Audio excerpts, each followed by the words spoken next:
Welcome back, friends, to Occultists Anonymous, sponsored by Roll20, the Onyx Path, and viewers like you. Thank you very much to our Patreon patrons who support us monetarily, hang out with us, and give us a little bit of cash that we put towards upgrades and fixings and character art that, I don't know, we might need to actually do a second round of character art soonish.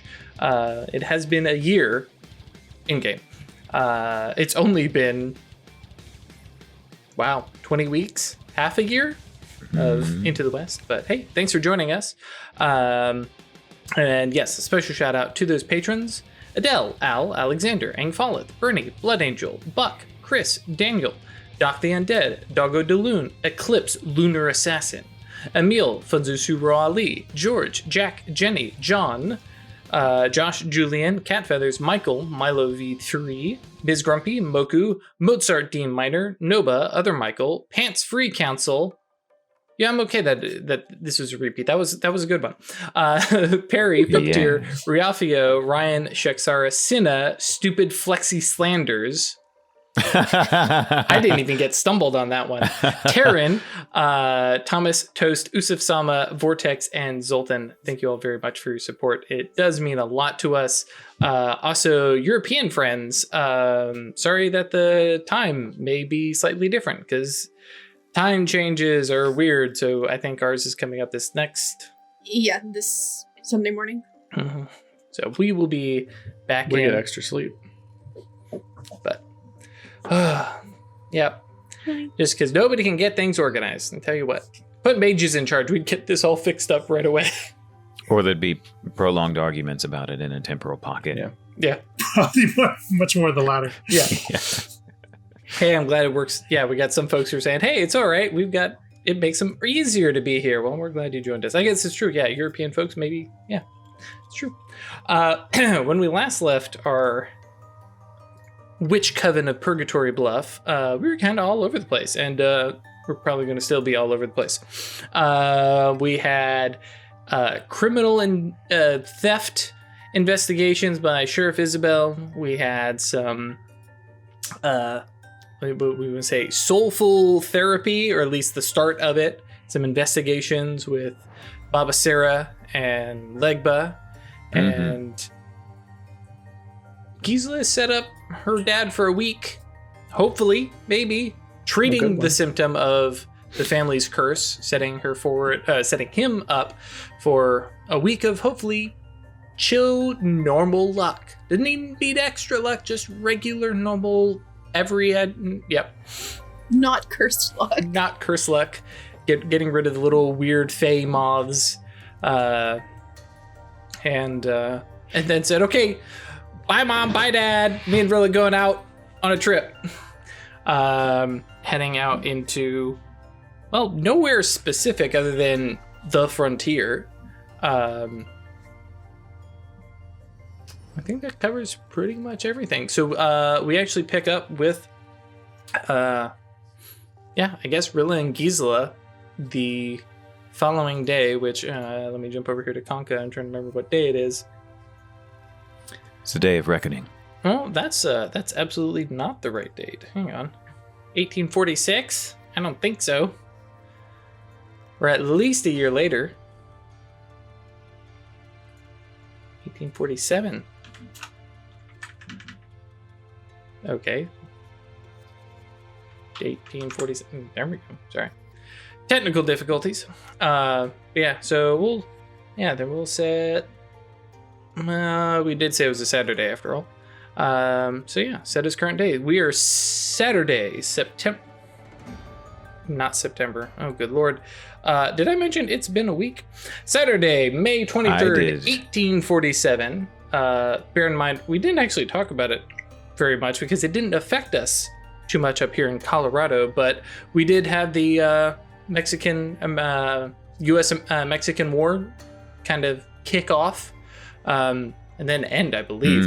Need to go double check my history books here, but that is probably the big hullabaloo that has, been the news that everybody's kind of been watching and tracking other than the local goings on.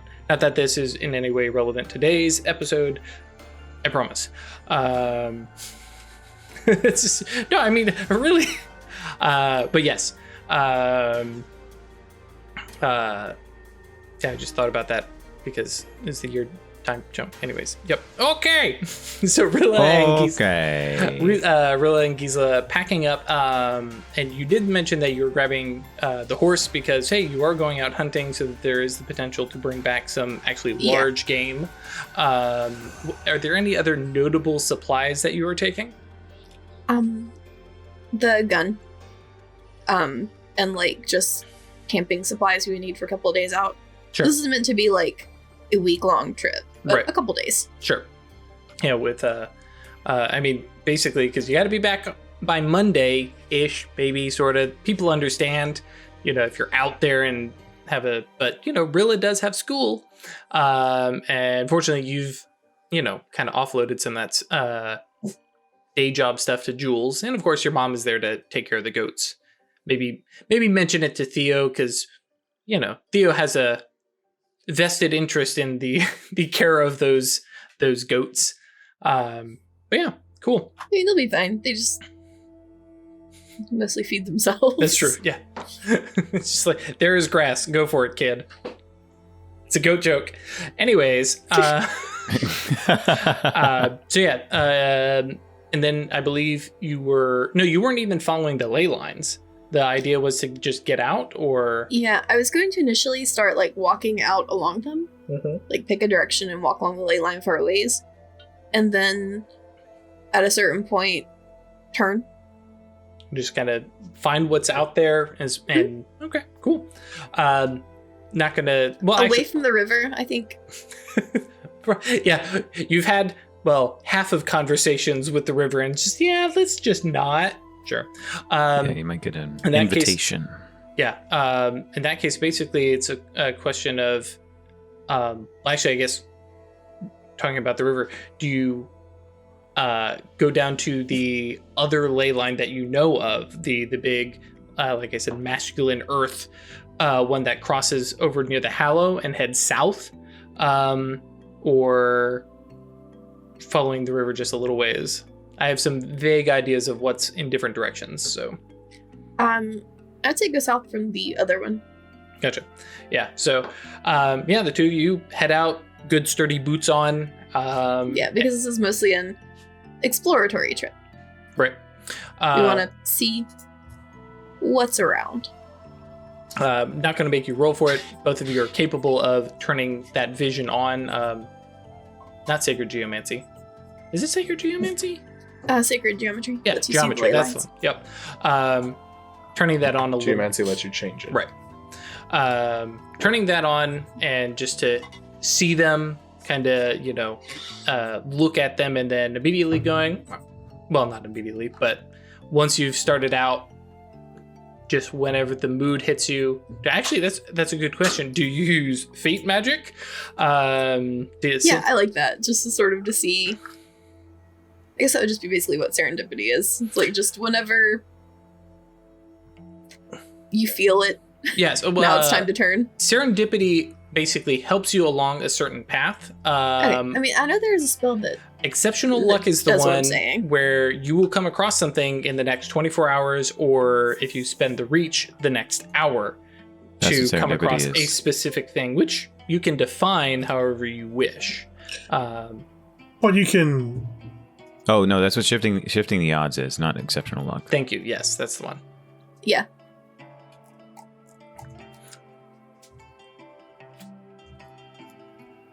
So was that your idea to cast that? And yeah. Okay. When it feels like fate is for some reason there's something that way. I'm gonna go. Yeah. Not worth, because you're gonna cast the spell one way or another. It's not worth walking through the trouble of how long it takes you to cast it.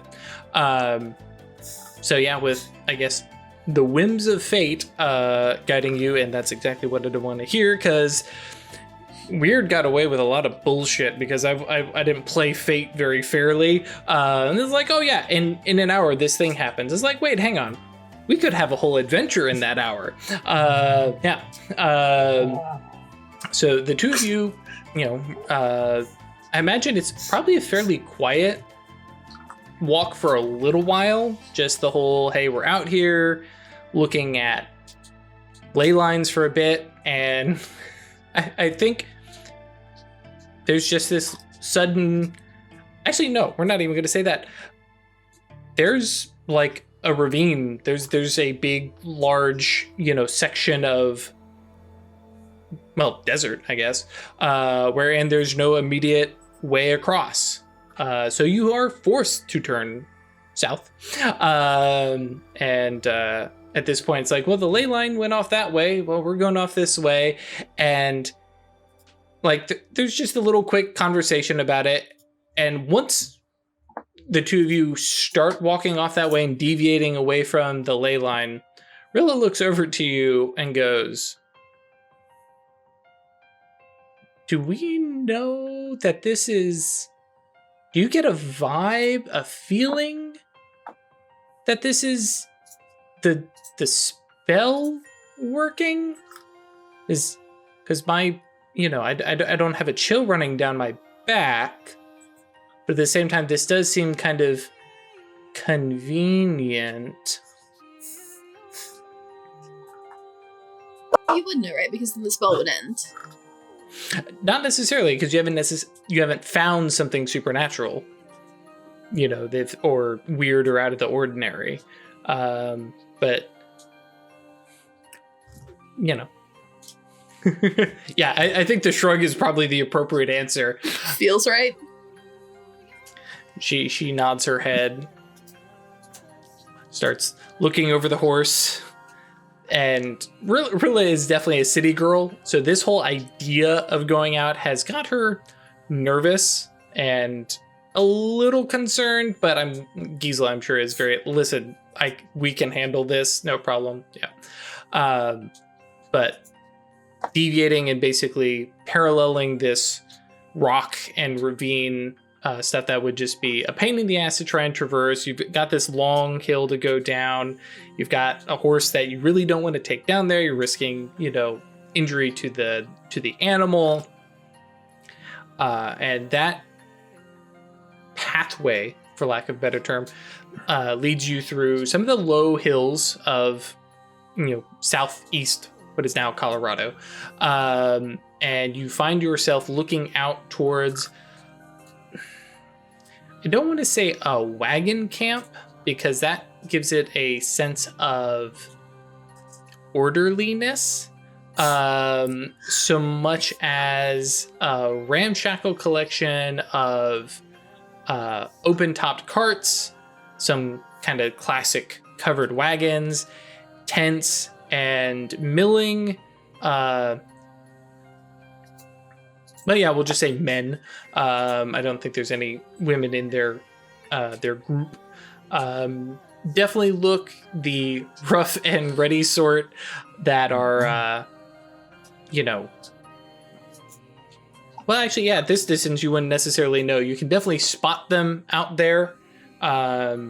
They are much easier to spot, obviously, than the two of you are with a horse and your two bodies. They've got a fairly large camp, maybe 5 or 6 tents, 2 or 3 of the bigger wagons, and like 3 or 4 smaller wagons, and a fair number of horses.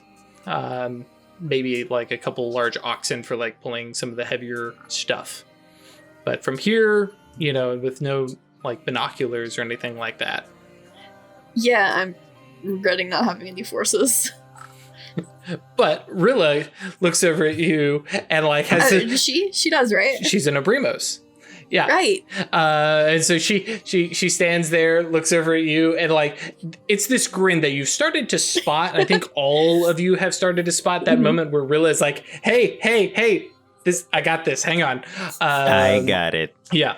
And it's one of those things, especially, Prime. It's like, okay, well, Gisela can do that and Theo can do that. But Forces right now, that's just her and Yeah, no, and Isabel. And, at this point, actually, hang on.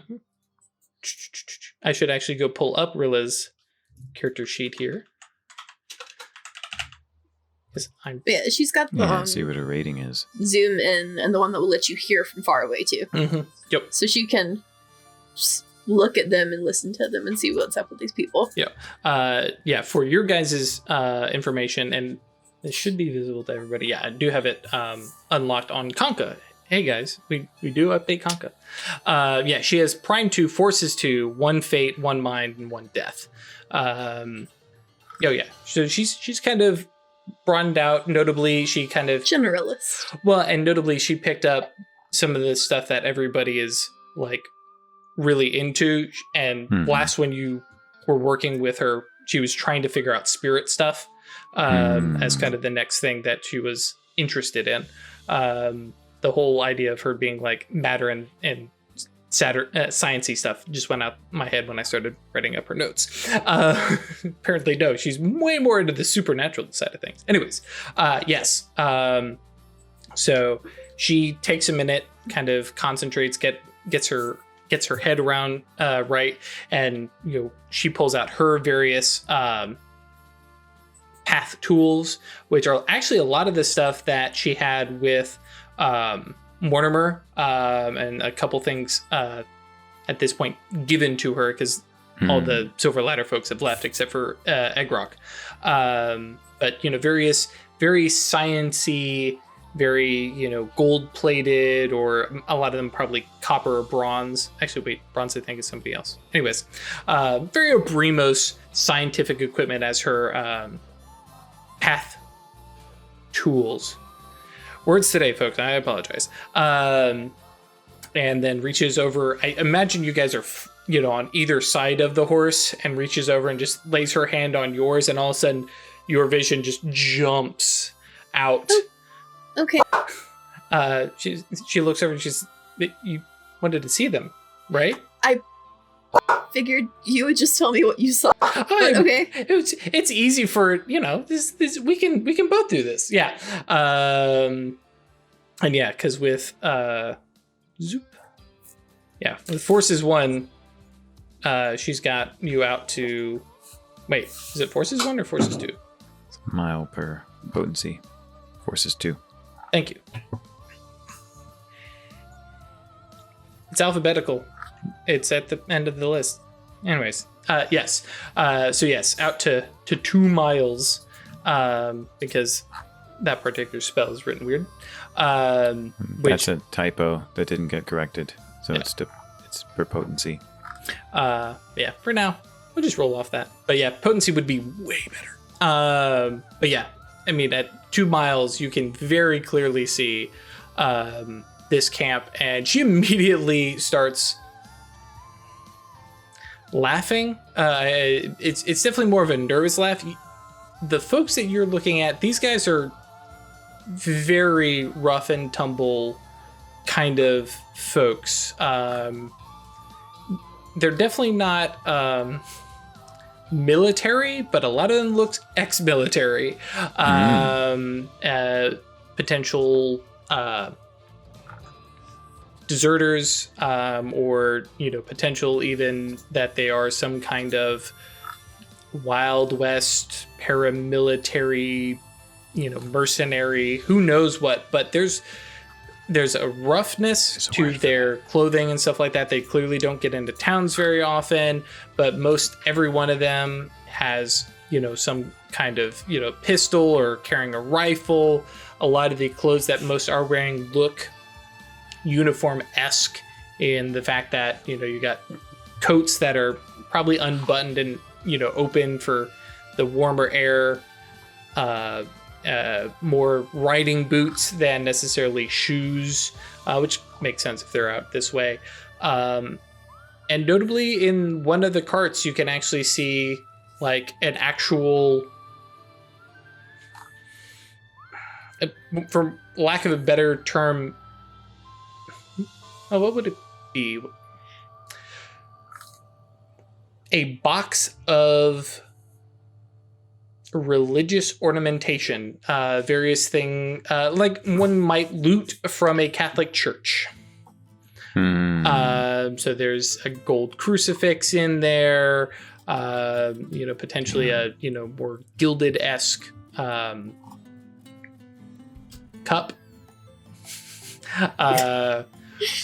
Guys, you have no idea. But yes, definitely looks like these people have been up to no good. Rilla's laugh, like I said, is this very nervous, oh God, are you kidding? What have we run into kind of thing. I'm gonna start trying to hide. Sure. Yeah. We're gonna try to lay low, pull the horse around behind a rock or something, and I don't want these people to see us. Right. And just because now it becomes relevant, survival or subterfuge or stealth. Trying to remember all I've got skills. 3 points in survival. That sounds like a pretty good one for you to find some cover. It's doing that thing where it doesn't highlight when I click. Oh no. But if you check the roll... Yeah, it's there. Yeah, survival and wits. I like that, yeah.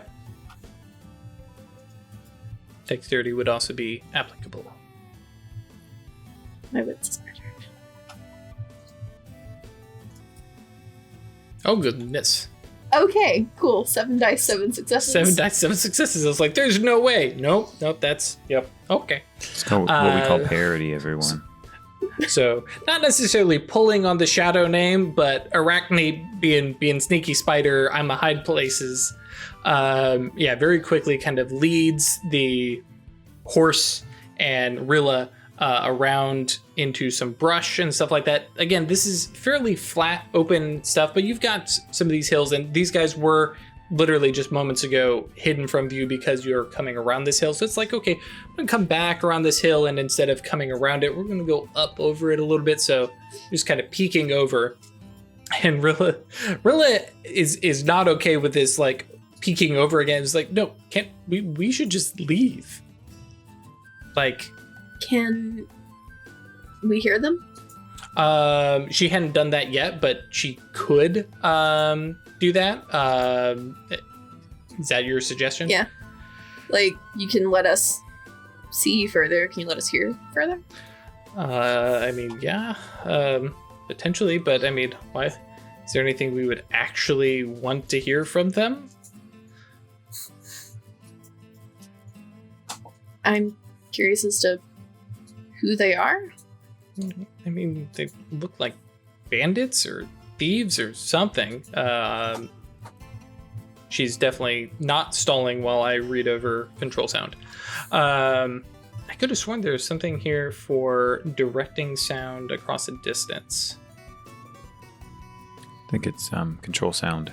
I'm specifically... Oh, there it is. Scale Listening factor. To sounds across an area uses area of effect scale factor, determining the distance at which they can listen in on something. Yeah. Isn't that what tune-in is also? Tune-in does it only work on radio waves? Is radio wave kind of stuff. But that's fine. It's going to be a push for her to do, but she can definitely do this. Okay, let's see here. It is a duration spell, but I don't think she needs potency. Okay.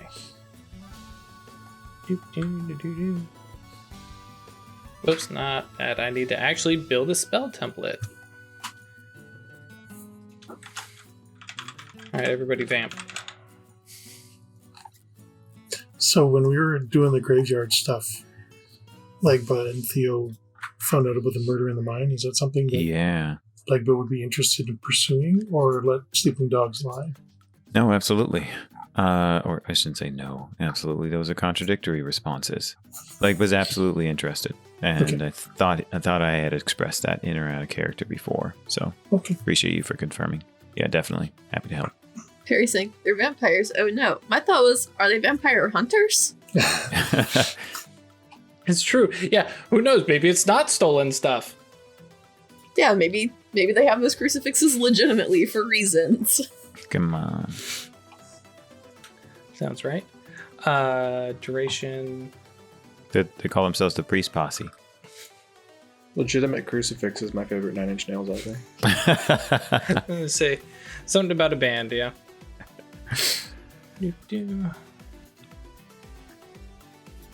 Trying to figure out how much scale they're gonna need.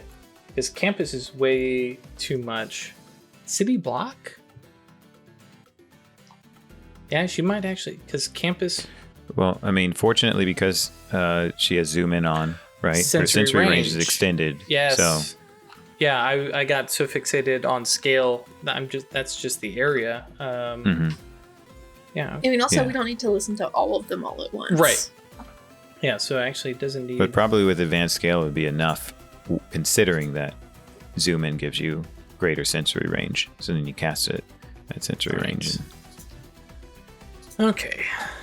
So that reach actually needs to be instant and duration and sensory range. And advanced scale. And advanced scale. Yep. Okay, she's got some overreach to deal with. And she has not yet adopted a dedicated magical tool. She hasn't been casting long enough, really, to have developed one. You need a month.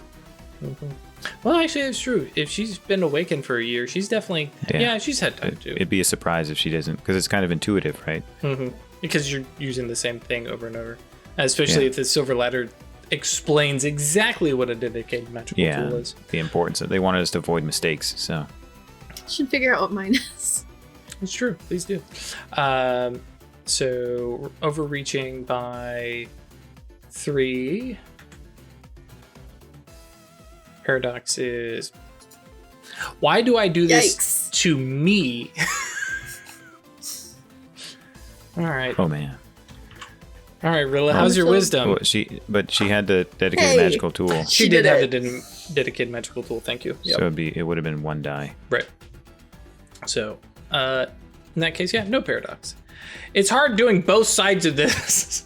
Okay, so Gnosis Arcana is 3. Yantra bonus 1 from her dedicated magical tool that totally applies to this spell, and then concentration, giving her a total of 6. Yeah. Roll it up, Rilla. Cool. So 2 successes. And because of scale being area of effect, she can't actually cast this on somebody else. Well, I guess she's redirecting the sound there to here. Yeah. So no need to cast it on Arachne as you guys get into, we're doing mage stuff. Well, I guess I shouldn't assume that she's necessarily taken on Arachne as the persona at the moment. But immediately I guess she would point at, what seems to be the central area of all the activity, and those sounds come washing over. And it's, mostly people moving and some distant conversation, but the little main spot, I actually hadn't thought about what dialogue they might be having. But it is definitely talks of where to next, boss. How are we going to distribute the loot? Various very clearly banditry comments. But amongst some of that conversation, and especially because you're also able to look over and see things, and while there's enough... Also do have a merit of eye for the strange. That's true. I'm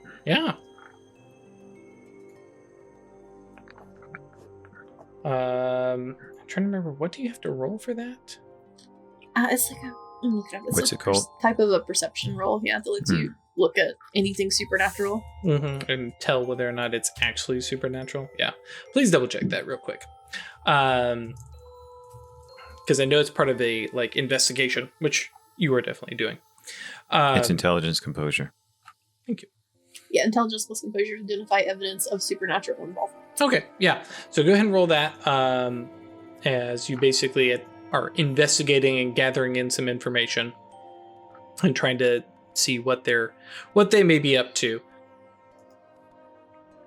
That'll be kind of at the end of Cool. So that we'll actually explain what that is at the end of some of this dialogue and stuff, the investigation itself. But yeah, very, where are we headed to? Theft, robbery kind of stuff, which definitely puts you on the line of, yeah, these may just be common bandits in a fairly large, group, large enough from what you were seeing to actually be like potential threat to like Purgatory Bluff. Yeah, that's maybe if they were in a bubble, they mean harm. If they mean harm to Purgatory Bluff, if they happen to wander upon Purgatory Bluff. Oh, okay. Right.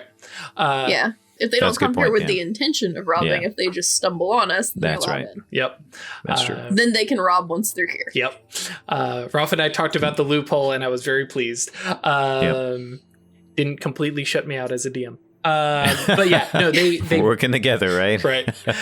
They do very specifically make comments actually of they're not headed anywhere near Purgatory Bluff because the fort is up this way. They would have to head north, which brings them closer to the fort, which has the potential of, running afoul of some form of actual military. Amongst their conversation, though, you do hear at a distance from where you're listening, the sounds of other people. There's the sounds of "Please let us go." There's the sound, the definite like, okay, these guys are not just carrying, stolen goods. There's also the definite like sound of, shut up, smack, kind of thing. It's not very clear because it's not exactly where you're listening, but yeah, it's definitely somebody is here and they don't want to be, which like Rilla puts on a face because she went from let's just avoid these people to how many do you think you could take? I don't think she's even at that level. Force 2 gives you invisibility. The sound spell, like after hearing a couple things and like hearing some voices and people in pain, the sound spell ends suddenly as she just drops the spell and kind of grimaces and says, I can make us invisible and maybe without sound we won't be able to see or hear each other. Wish Legba had taught me how to telepathy. I'm not there yet, though. Yeah. Oh, I mean, we like the stuff I don't care about, but like whoever's stuck there, we have to get them out, right? Yeah, I can make it more likely that we'll succeed. I mean, more likely is good. There's no like guaranteed success in your wheelhouse, in your bag there, is there? I don't think so. Yeah, not yet. We're not swinging miracle time out. Yeah. Well, no, like shifting stance. If it doesn't work, we just do it again. See if it works this time. Okay. But I don't think I can do that yet. It's time 3, right? Time 3. Mm-hmm. Okay. Second question. Do we get backup? Or because we have, at this point, you guys have been out here walking for 2, 3, 4 hours. So there'd be the time back here, not to mention whatever time it takes to get people like together. Like they may have moved on. I wouldn't want to risk losing them. Yeah. Okay, sure. No, that's fine. This is totally our responsibility. We have this awesome power, so there's this heavy responsibility on us. But yeah, wait until dark. Yeah. That might help.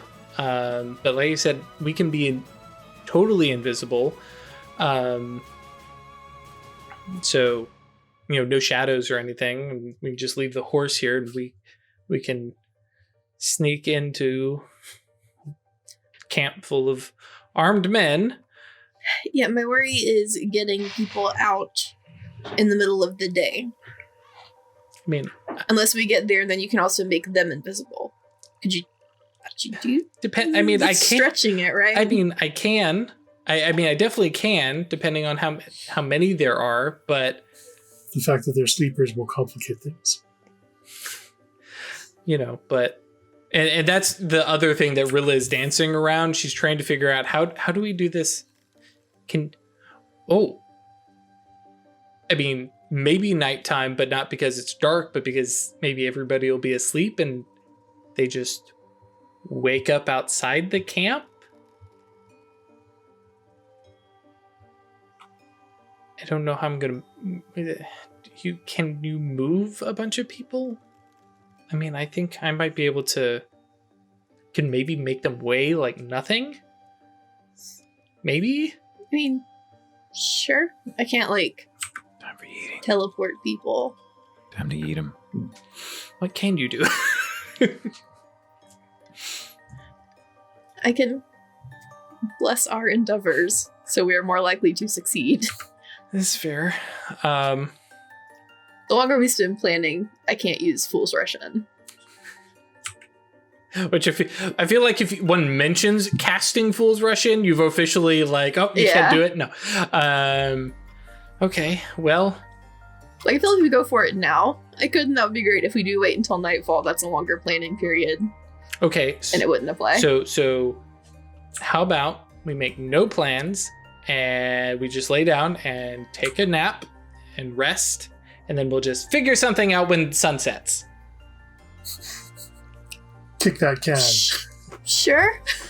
You could also use a convenient combo of shifting the odds and oaths fulfilled, which then allows you to act at a moment that's convenient. Mm-hmm. So it wouldn't have to be shifting the odds specifically, but the combination of a ruling spell and then a knowing spell in that regard. If you don't know a specific trigger that would result in it being ideal, right? You can produce a circumstance in an hour that will reveal itself to you, and then you can act. Yeah, that's true. So I'm going to give Ash a little bit of time because she's away from town anyways to figure out what you want to do, and we'll jump over to the rest of the Witch Coven and see what. They were very upset. That'll give you some time to help poor Layla. All right. So, we got a couple different things going on over here with the other three. Who wants to step up front first?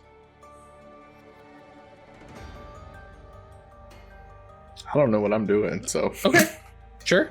You're going to sleep eventually. You gotta go in your head. That's what I thought we were doing. Oh, yeah. So I didn't make any other plans.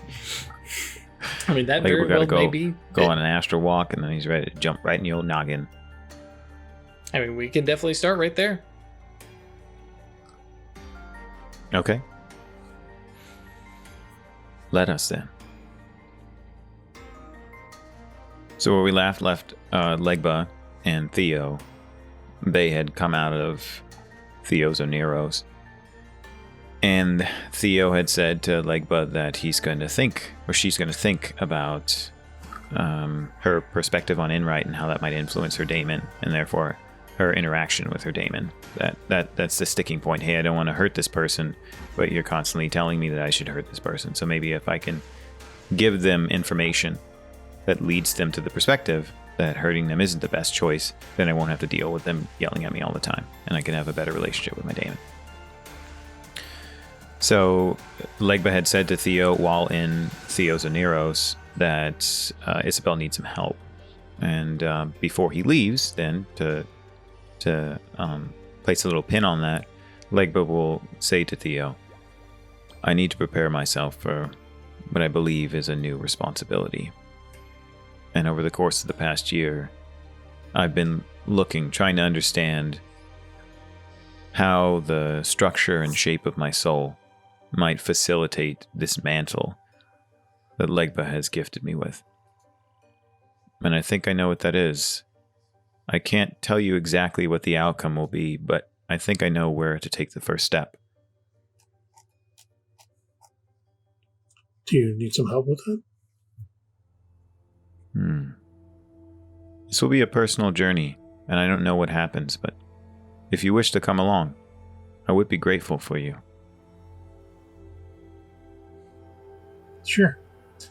I am something of a student of souls, so I probably don't have your experience, but... Well, our combined knowledge and experience, I think, takes us to wonderful places, as we've learned before in the graveyard. You guys have the internal and external views of the soul, really. Mm-hmm. And to clarify, just make sure I'm on the same page. Ralph, are we talking about the Temenos journey? Yes. Okay, cool. Just making sure. Yes, exactly. Dope. Which, as I believe I mentioned to you, that we're going to do is kind of vignettes rather than a step-by-step thing, just because, A, that's kind of how the Temenos works, and B, be a little bit more adventureful instead of, you go here, you go here, you go here. Do you guys basically take off from there, which technically I guess would have been Friday? Yeah. Sure. Cool. Yeah, let's do that. And and this is in support of the legacy attainments that I want to talk with you about in more detail, but Legba casts an improvised spell to try and allow himself to retain perception of the fallen world while they're in the astral. Very easy to do.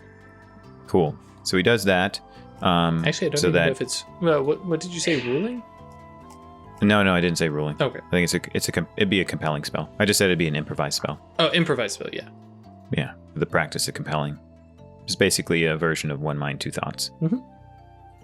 Considering an astral journey is an extended mental action. Yep. So he casts that, and I'm happy to roll it if you like. Nah. Okay, so he casts that on both of them, right? Okay. So that they can retain perception. It's kind of like setting up Go ahead. Go ahead. It's kind of like setting up a sub-processor. Exactly, yeah. Instantiating a receptionist. Yes. And he wants...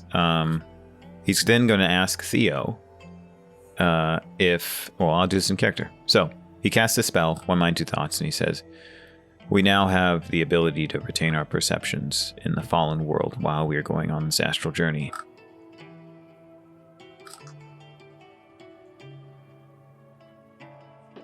The gears are turning. Okay. Which means that if you help me see what you see, we can both watch my soul while we go on this journey. Oh, I see what you mean. This is the definition of meta, and I fucking love it.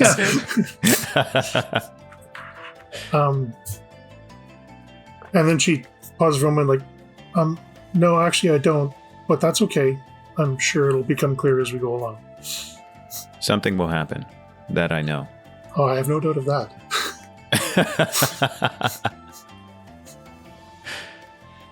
And so you're suggesting that she cast soul marks? Yeah.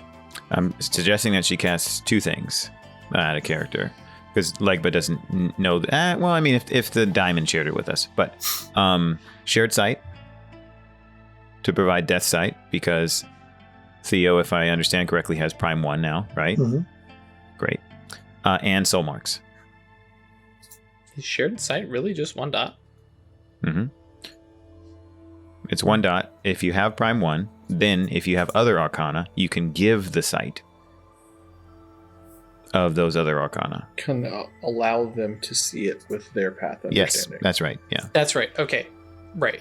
So, versus Apocalypse, thank you. which gives you... Okay. That's where I was. I don't see shared sight, but I see Sometimes supernal it's sorcery. vision. shared sight's in It's in Science of Science Sorcery. of Sorcery. Okay. Yep. That's right. It does cost you 1 mana per subject.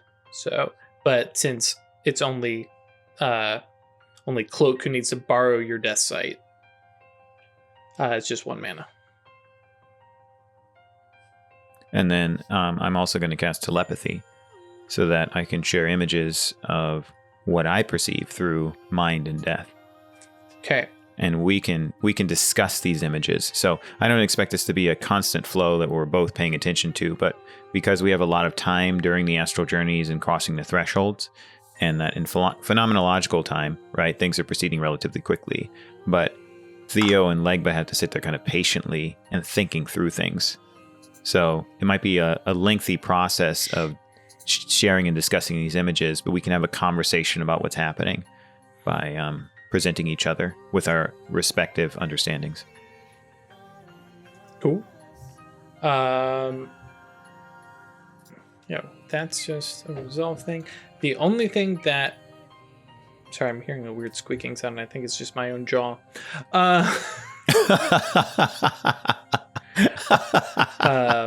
Is I think at this point, considering the sheer amount of information that you all are passing back and forth between the one mind, two thoughts, having, okay, we're handling 2 different mental processes, but then we're adding in telepathy to talk and converse. Well, just to be clear, keep going with where you're going, right? But I want that to be just images, just sense impressions. Sure. So,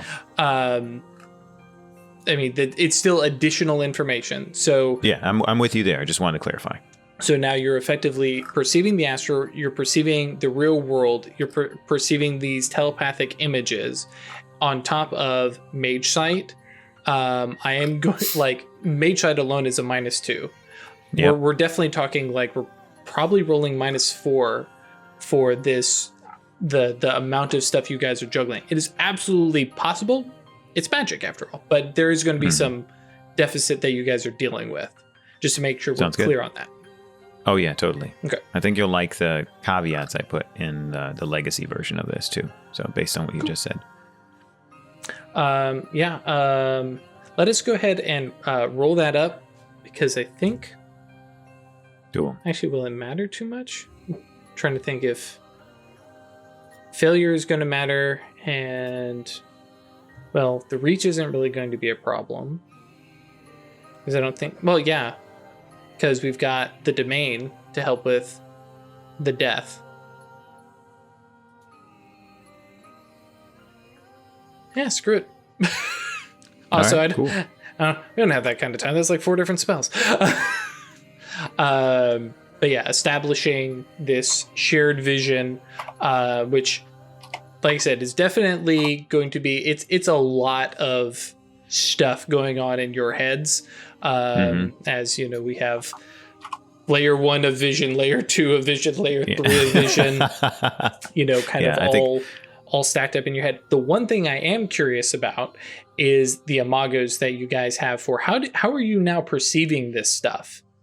And notably, because we've talked about Theo, you seeing people's soul marks, but what do they actually look like to you? And therefore, what is Legba going to be seeing when using this shared soul marks and shared sight?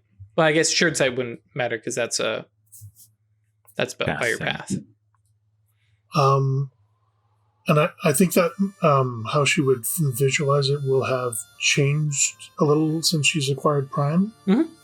So it'll be she'll actually see supernal symbols sort of orbiting around somebody for the various flags and things that she's looking for.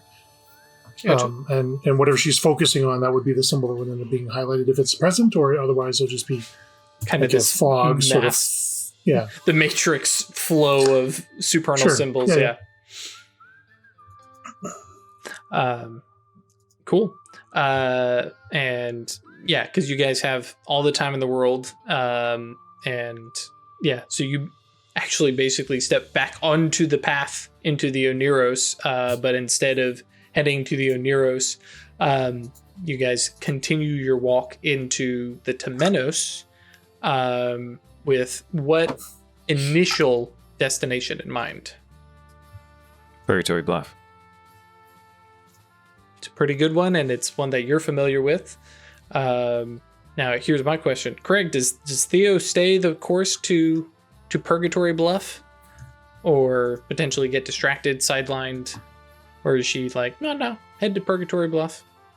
I was just kind of focused on following Legba, so yeah. Cool. So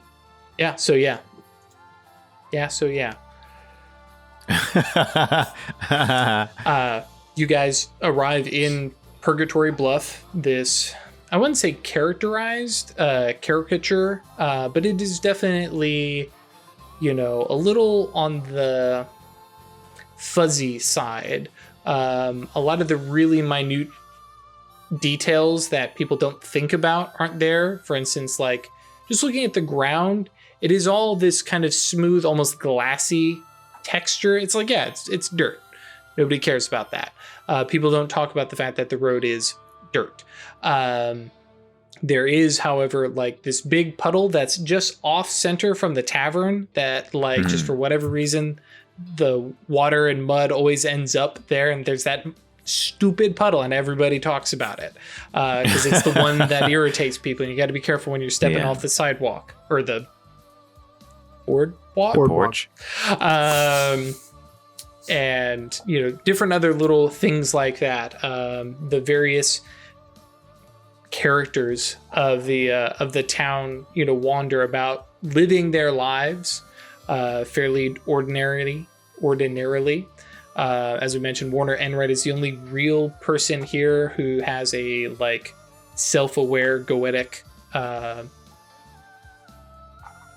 representation, personality, and at this point now, Legba has kind of not necessarily put him in his place, but basically said, listen, you're not, like, I'm not bowing to you. You're not God here. Over the past year of visiting. But yeah, so you guys step out into there, which I think for Baba Sera is going to be the first time arriving here. Okay, cool. And we'll come back to you because, Craig, I also need to know what you look like in the astral. Because we skimmed over that a little bit when we were visiting your own Neuros. Yes, so think over that. And also what your Amnion, your armor, may appear as. So yes, if we end up going into the Anima Mundi. Or just at all, because the Amnion is useful if you get into a fight. That's a good point. Yeah, you can activate anytime. Theo is fairly wraith-like in appearance, like cowl and deep shadows. You can still see a face and stuff, but like the black robe is kind of frayed at the edges, and the sleeves are just a little too long, and that kind of thing. Okay, very cool. Yeah.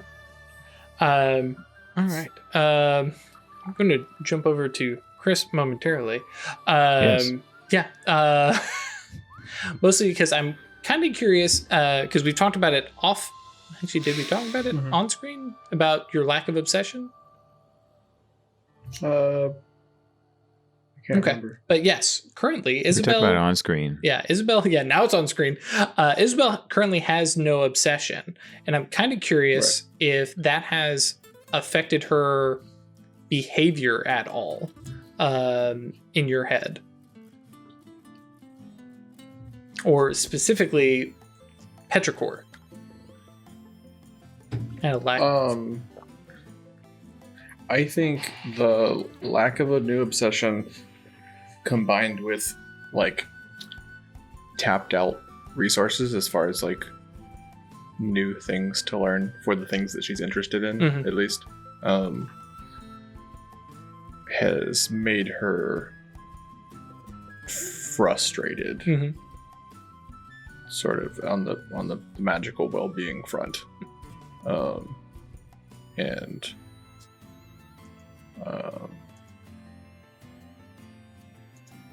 so she's probably been, as far as petrichor goes, more domineering with some of the spirits that are around, and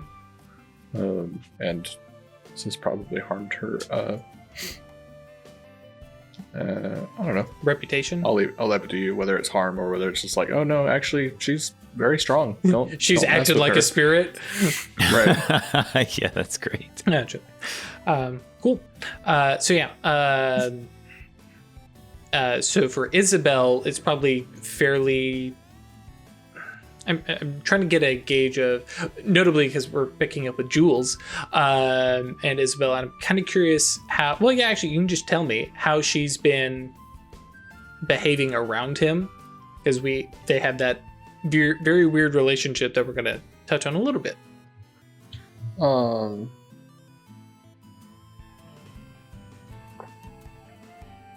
I know I'm also putting you on the spot, so. No, it's fine. Because I was thinking about this the other day, actually. I think it's very much that she is interested in him. And sees him as a good ally in the coven. Especially... like as her closest ally in the coven, I think is probably the way to phrase it. In terms of spirit, he's the only other person who does spirit stuff. Right. And no one's done any life either. So like the only other like commonality point is Rilla learning forces. And even then, I think her like methodical science layer on top of the Abrimos is way too much for Isabel. It's like, no. You're doing this wrong. God just kind of made it this way. It's fine. And so it's wanting to lean more on him for support, but also being petrified of losing people again. Oh yeah. And being unable to reconcile those two things currently. Gotcha. So that's why it's just been like she gets to know him more, she gets closer, and then she pulls back for a week, and like been a lot of plateau and stalemate kind of stuff with the relationship. Yeah. Cool, because I know exactly how Jules handles that, because Jules is all in the poor guy, and it's like, oh, did I do something wrong? There's a lovely video out there, and I'll see if I can find it and post it on Discord, of the guy when like his wife calls him by his first name. It's like, hey Michael, just because I like calling out Michael, can you get me a drink? And he looks and it's like, did I do something? He checks the calendar. It's terrific. I'll show you it. But yeah, because that's kind of the behavior Jules has got. He's like, what did I do? Poor baby. Oh yeah, nothing. He didn't do anything. Yep. What have you done to this boy? Yep, he's fine. But yeah, notably, we pick up with just a little short interlude here of Jules at the tavern, sitting down to eat with you. It's it's been a year, and it's kind of established at this point. Actually, I guess I should kind of look over at Gisela. Has Gisela expressed any like romantic interest in Jules? No. Okay, that's what I that's the vibe I had gotten, but I was like, let me just clarify. It's kind of this established, like, Jules and Isabel are kind of a thing, but also not, and it's like amongst like all the gossip, it's frequently like, okay, are they no, they're not talking right now. Oh, no, they're talking, but Isabel isn't talking to him. Yeah, a lot of this back and forth. And it's the running commentary. It's, one of the... people make sure to talk about it real quiet. Oh, yes. Yeah. It's definitely one of those things that I don't... Yeah. Well, Isabel has probably heard, but probably doesn't quite know to the extent. Though the rest of the coven, you all probably know. The town talks about it quite a bit. But yeah, out of Sheriff Isabel's ears... the two of you sitting down at at the tavern, not one of the nights that you're needed to work, so it's full Sheriff Isabel all day. Just finished with a John Quayman thing, and Jules is looking across the table at you, and this is very awkward, like trying to make conversation, and he's So how's Alphoth? Or Ganem? How's that stuff? They're the same. Okay. She's like poking at his food a little bit. No, like that's they're always they don't change. They don't grow. It takes something monumental for one of them to change. I want to use the phrase level up, but that's totally not right. Right. To advance. And nothing. Lay down, baby. Here. Lay down, baby. Changes enough for that. I mean, the kind of storm, the size of storm that Alphoth would need to grow from. That's would not be good for the land. I was gonna say, because I've much less the people in it. I've heard stories. We could figure a ritual out, and then like immediately stops and looks and is like, though that's probably just something that you can just whip up.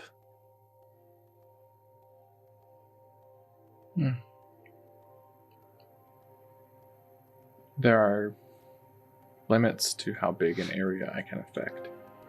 She would absolutely know this. Like, she would have found like the max area of effect, right? The one time was like, I'm just going to make a really large light drizzle. Right. If there's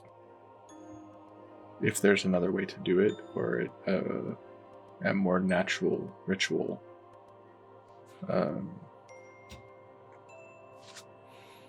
then yes, that could potentially be a different avenue to pursue. But there's a natural occurring storm that originates. For my terms, we're going to use Gulf of Mexico, but who knows what the actual term was back then. That is absolutely monstrous in size. There's numerous records they hit, sometimes multiple times a year. So, I mean, is that like the kind of thing that Alphoth would need? Something that you'd have to bring up here? You're talking about a hurricane. Yeah, that. And bring one up here to, the frontier. At least Purgatory Bluff, we can actually have everybody prepared for it.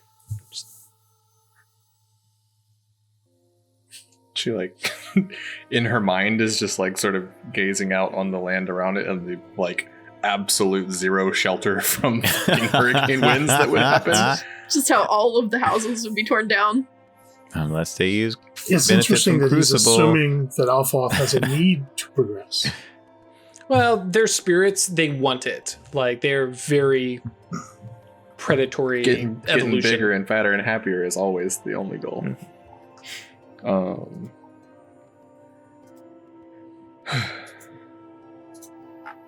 It's a good thought. Maybe not on Here. Purgatory. Yeah, yes, exactly. Yeah, that might be a better idea.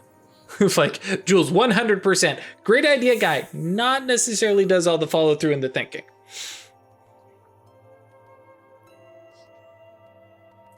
I'll talk with Egrock and Benito. Like, and he knows talking about them is probably a sore subject for Isabel. But, mentions, see if there's, some kind of, way to bring that level of storm out here to the frontier. Like, then he gets the look that you've seen in Mage eyes before, where it's like, ooh, what would happen if... Need a little fate magic, little forces. Use a little sympathy. Targeting it though. Yeah, that's the hard part. Skills, like what? Well, in this particular case, we're definitely talking fallen magic ritual shit.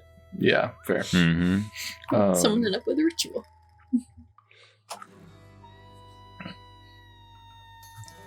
Is that? And like you can see him grab onto this idea the more like watching your face, and it's like this is the kind of thing that you'd need.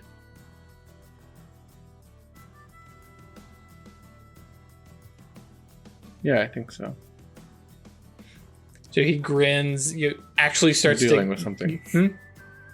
I said it would be a new experience, certainly. Yeah, so very like pleased with himself, starting to make plans in his head. Starts. I'm going to give my girlfriend a hurricane. Isabel has taken to keeping, I would say, probably half her mana pool as storm essence, and just letting it ride.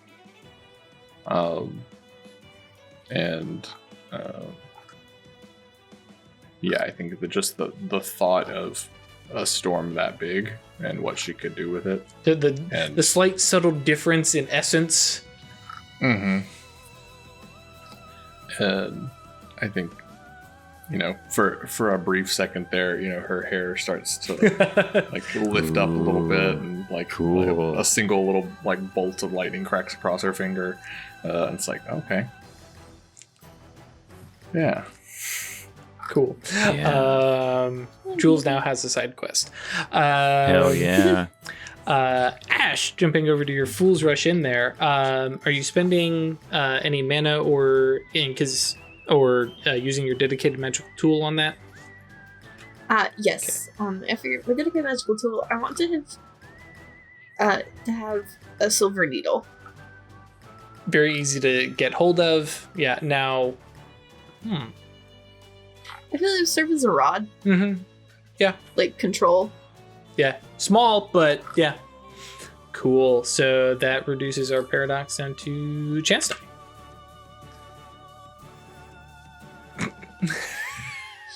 All right. Still roll an 8. Oh yeah, because you did recover your wisdom. Well, I guess that's good. Sure. Yeah. 8 dice, 1 success. This bodes well for your rescue mission. Okay, and so the spell gives you a dice bonus equal to potency for a number of rolls equal to potency, and it's a duration spell. So my reaches, I have instant, scale to cover both of us, advanced duration, which because it's a duration spell is going to last all day plus some. I just need it to last more than 3 seconds. And what was the last one? Do I need advanced potency?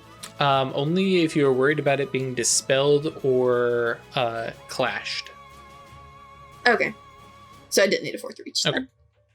then. What was... I'm pulling it up just to double check. Oh no, I needed the 1 reach for the +1 reach bonus. Which is what gives you the bonus equal to potency for the number of rolls equal to potency. Right. Yeah, and you have no untrained penalties, and you also increase subject impression level by 1. Perfect. Okay, and so I'm using willpower. 5, 1, 7? Yeah. Yeah. And then with the -4 for potency, does that make it 2, or does that make it 2 or 3? 3, because it starts with 1 potency. It starts at 1, yeah.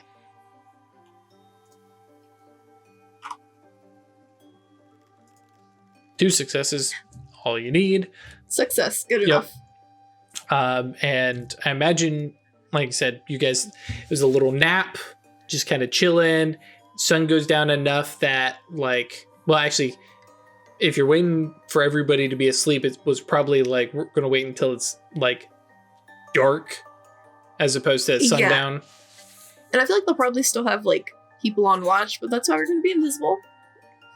Gotcha. And yeah, we're just going to kind of Invisible. I did have one other spell. I wanted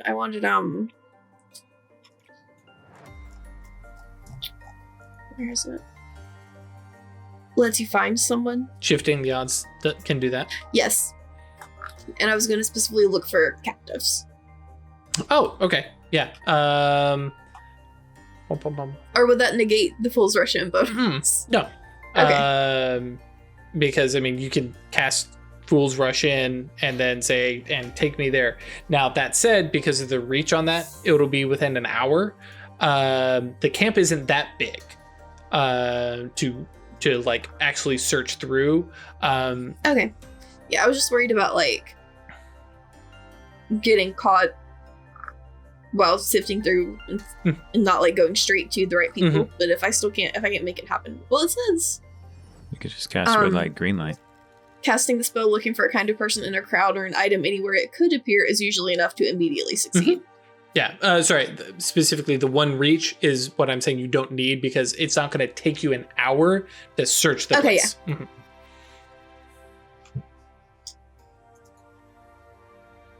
And in the meantime, we whip up a... Oh, you know what? I'm the DM. I'm just rolling. I'm glad you finally realized that title. Well, it's one of those things of like I try to play, on par, especially with like, other mages. But yeah, some of the stuff, maybe I just stop rolling stuff and I just say things. You can just say it happens. Just less fair when it's the bad guys doing it. So good stuff. Man, I'm overreaching by one for this, I think, because I have instant scale duration. Scale is not necessary. Well, if I wanted to go on me and Rilla both. Oh, okay, sure. Yeah, so just one overreach. Because once we are invisible, we can't communicate with each other at all. So. Because she's going to cast 2 spells to basically remove your sound and visibility. So yes. So yeah, I'm trying to buff us up so that we can then just be completely independent and get the job done. That's smart. So I need to roll. That's for me. That one. Yes, the 1 dice. Yeah, was your paradox. Oh, actually, it should have been higher. Yeah, but then the dedicated magical tool reduces it by 2. So it should be a chance die. Yep. Oh, so then it's not a success. If it's chance die. It's 1 overreach. Plus 1. And plus 1. Oh, yeah, -2, 0. Yep. Okay, yeah, so it was a chance die. Yep. Thank you, Ralph. Okay, so for You're welcome. Spell, 5, 8.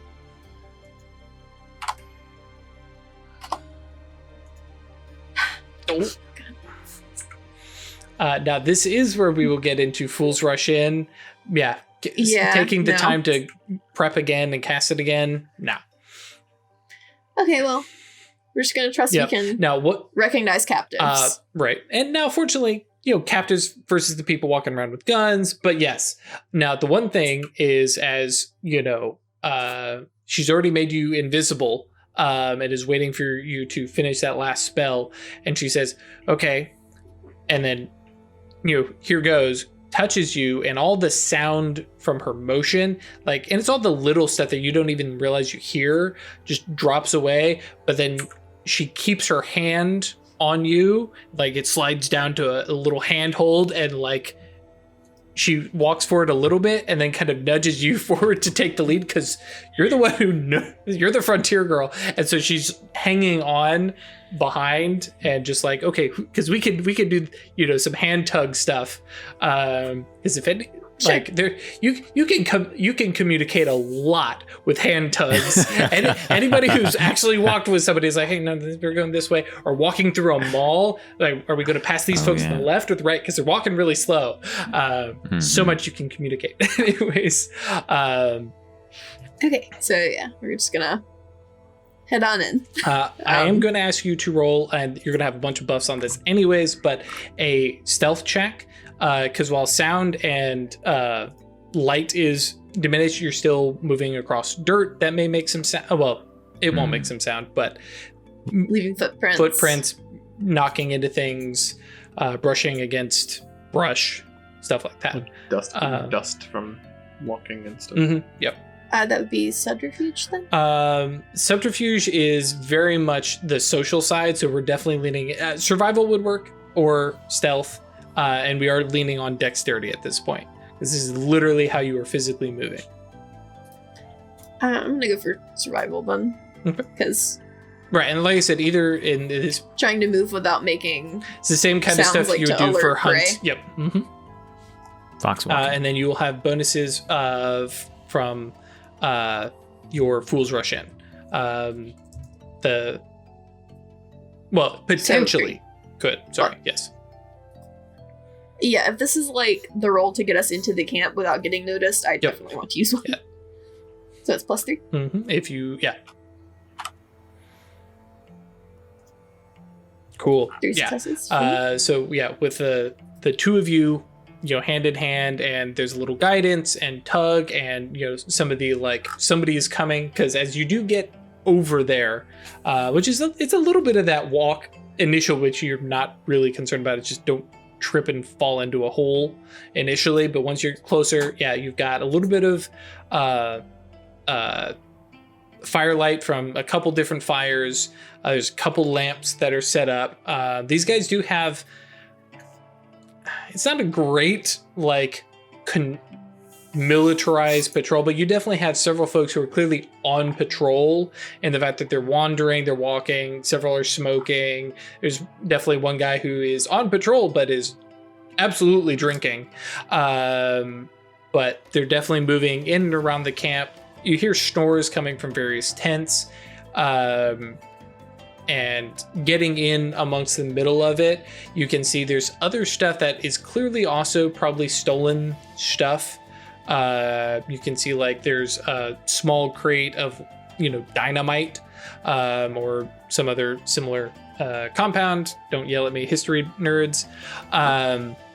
There's a box that looks like it's got the same kind of... Actually, you've probably seen them on the ship. As they come in, of lock boxes of pay, and some various other stuff like that that are clearly stolen stuff, as well as some more art type of objects was stolen from from a church or something like that. Near the center, you've got the main campfire where the majority of folks are now passed out nearby, for those who don't have tents, and the sheer mix match of tents it's very clearly, if somebody has a tent, it's because it's their tent, they took it or bought it or however, and there's not tents provided for everybody, and they're definitely not in military rows. So you've got, half a dozen, maybe more folks passed out, wrapped up in blankets or jackets or whatever, near this kind of fire that's dying down, and close to the same space where Rilla had brought sound from. And generally speaking, somewhere around here is where the captives were, and that is where we'll pause so I can get more coffee, and we have a good... it's not really a cliffhanger, it's the middle of the episode, who cares? Appreciate you being ambivalent about your own story. Well, no, the cliffhanger part. I still enjoy the story, but fair. I stole it. It's mine. Yep. Well, you take somebody's tent. Well, now it's your tent. It's your tent. Yeah. Don't do it. Anyways, thank you all for... Wait, no, that's the outro. YouTube guys. Yeah, what are you doing? Don't blink. Twitch guys, get up, move, get some coffee, stuff like that. We'll be right back. See you in a little bit. Welcome back, YouTube folks. Nothing happened in the break. Twitch guys is just our little secret. So yes, we pick up with Gisela here at, the middle of the camp. Actually, I should clarify, because we are moving into doing magic-y, sneaky stuff. Does Gisela put on the Arachne persona Or do you think this is kind of outside of her vibe? I mean, she was definitely using it for the prep spells of sort of like weaving in a good luck fate into this. I don't know if this in particular fits. Gotcha. Because Sure. I'm not planning on messing with People's fates fates in here. Mhm. Yeah. Now, bear in mind, some of that is both the spellcast side, but is also the things that you do, not necessarily always the spell casting. So just something to think about. And because you still just have the 1 dot, right? Yeah. Yeah. It's just a baby shot at him. Yeah, so it's still something that's in development. So, yeah.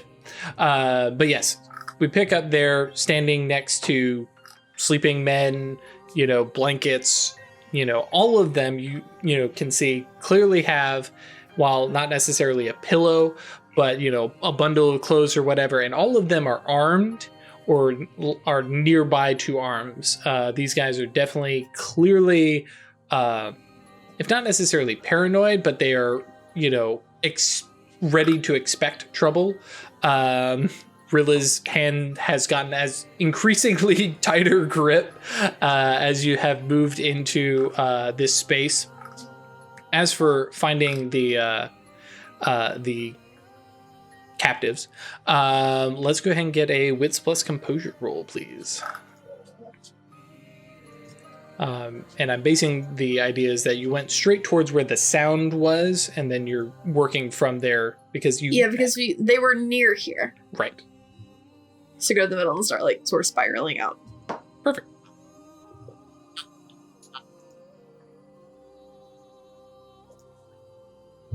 3 successes. Cool.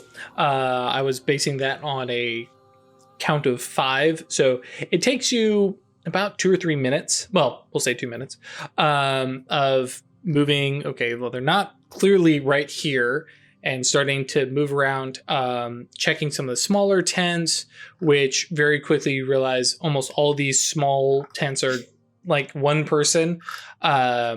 And there's a larger tent that initially kind of skipped past because it seems, the kind of command tent kind of thing. Seemed important. Yeah. Right. But at this point, it's like, okay, well, that's the only other place that you haven't checked yet. And there are some sounds coming from there. And so we, draw back the tent curtain, which is, again, one of those like, this is something other people can see. And it's just a little bit of a peek in kind of thing. No lamps, no lights in here whatsoever. But Rilla gives your hand another little squeeze and then kind of nudges you in towards it and is clearly staying on the outside of the tent.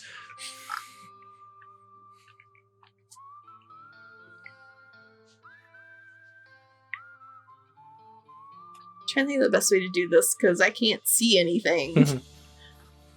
Mm-hmm.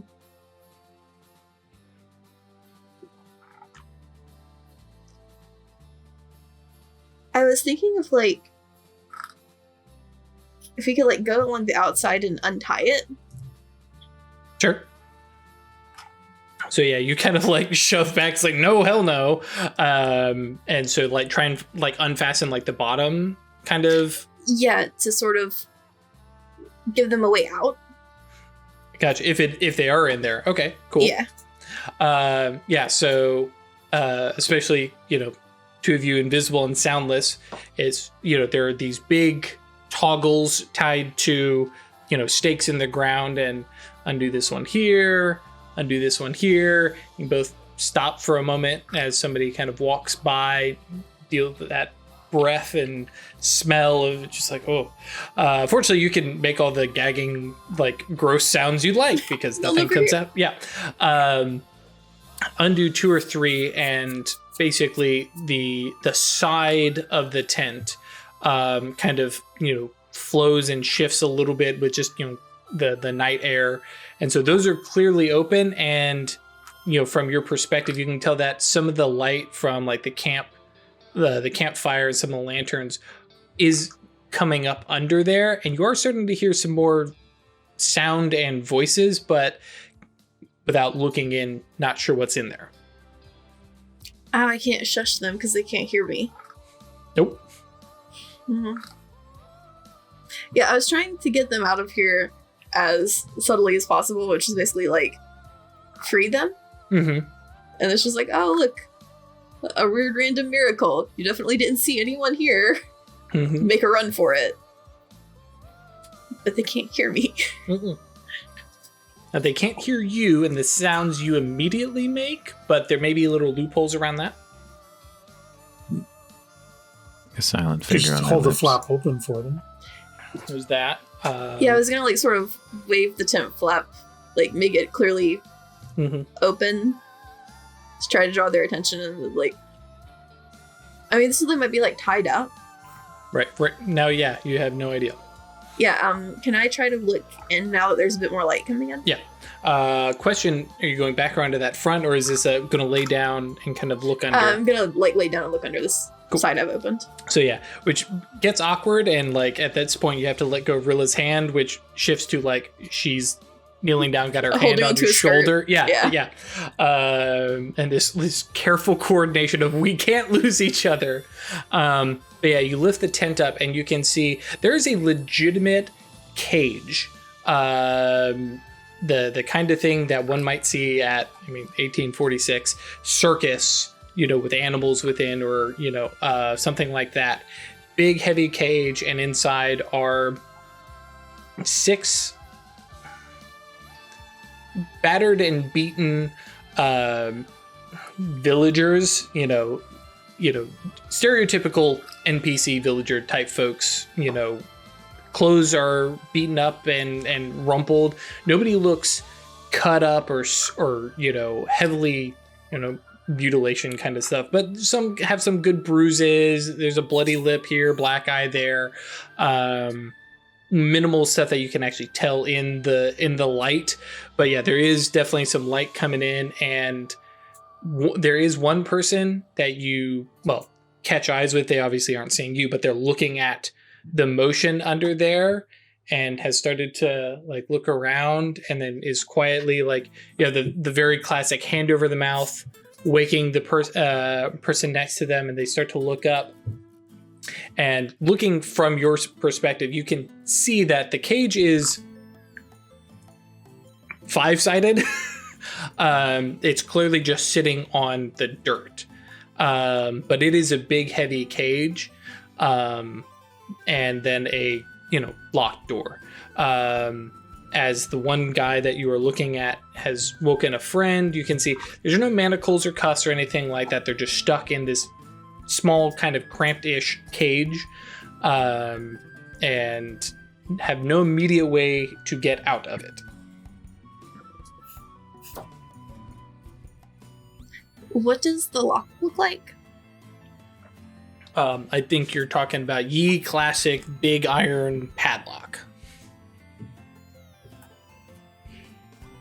Kind you can pick with a finger if they're small enough. Potentially.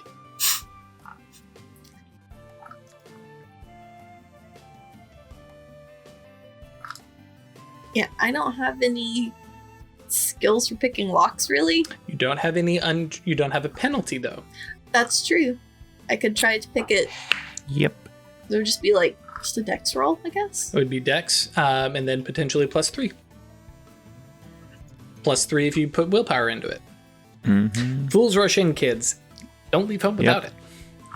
You got +5 potency though, right? +3. Oh, okay. Because it's a duration spell. Oh, that's right, yeah. Alright, so yeah, I'm gonna try to, because I don't want to leave Rilla, but at this point I feel like we kind of do need to separate. Mm-hmm. I'm just gonna kind of grab her hand and squeeze it reassuringly, Mm-hmm. and then let go and go under this tent. There, you definitely get because I imagine you kind of army crawl beneath, Yeah. and you feel hands on your back, shoulders, butt, foot, and the hand follows you under, and then just no touch, and Yeah, I'm gonna try to hold her hand on the tent flaps and hold this down. oh, okay, Don't let it yeah, be obvious. right that- here, yeah, okay, Yeah. And yeah, go in there, and I guess I could try to pick it with my needle. That's not a bad idea. Yeah. And this is where we get in Fool's Rush in. You happen to have a thing, right? Yeah, just had a hairpin or something that I could use. Bobby pin. There's also a spell in Science and Sorcery that does exactly this. Yep. Yeah, You know what spell I'm talking about? Mary Poppins bag kind of spell. It's so good. Yeah, But yeah, he's on an object. Just pull out whatever you need. Mm-hmm. Okay, so yeah. Dex plus 3 for Fool's Russian, plus 3 for willpower. I like that. All right. There's going to be, what, 8 dice for you? Yeah. Yep. 4 Cool. successes. Okay. So that is your first progress along. Picking a lock is a extended task. This, however, is a really basic lock and only needs 3. So yes, absolutely within those first couple seconds, and as Craig was alluding to, really this isn't a complicated key. There's basically one thing in there, one pin. Yeah, thank you. That's exactly it. And so it just takes a little bit of force and it snaps, and it's loud, especially considering how quiet you have been. And it just unlatches, and you get 6 sets of eyes turning towards that door suddenly. And you definitely hear this whispered, did the padlock break? And you have very hushed, intense whispers as somebody kind of comes I'm up going to just sort of gently put it down and back up. Well, I mean, at this point, it's just hanging, right? Yeah. I'm not holding anymore, so I'm saying I have backed away from the door. Gotcha, yeah. And I'm going to try to go back towards the tent flap I have loosened. Gotcha.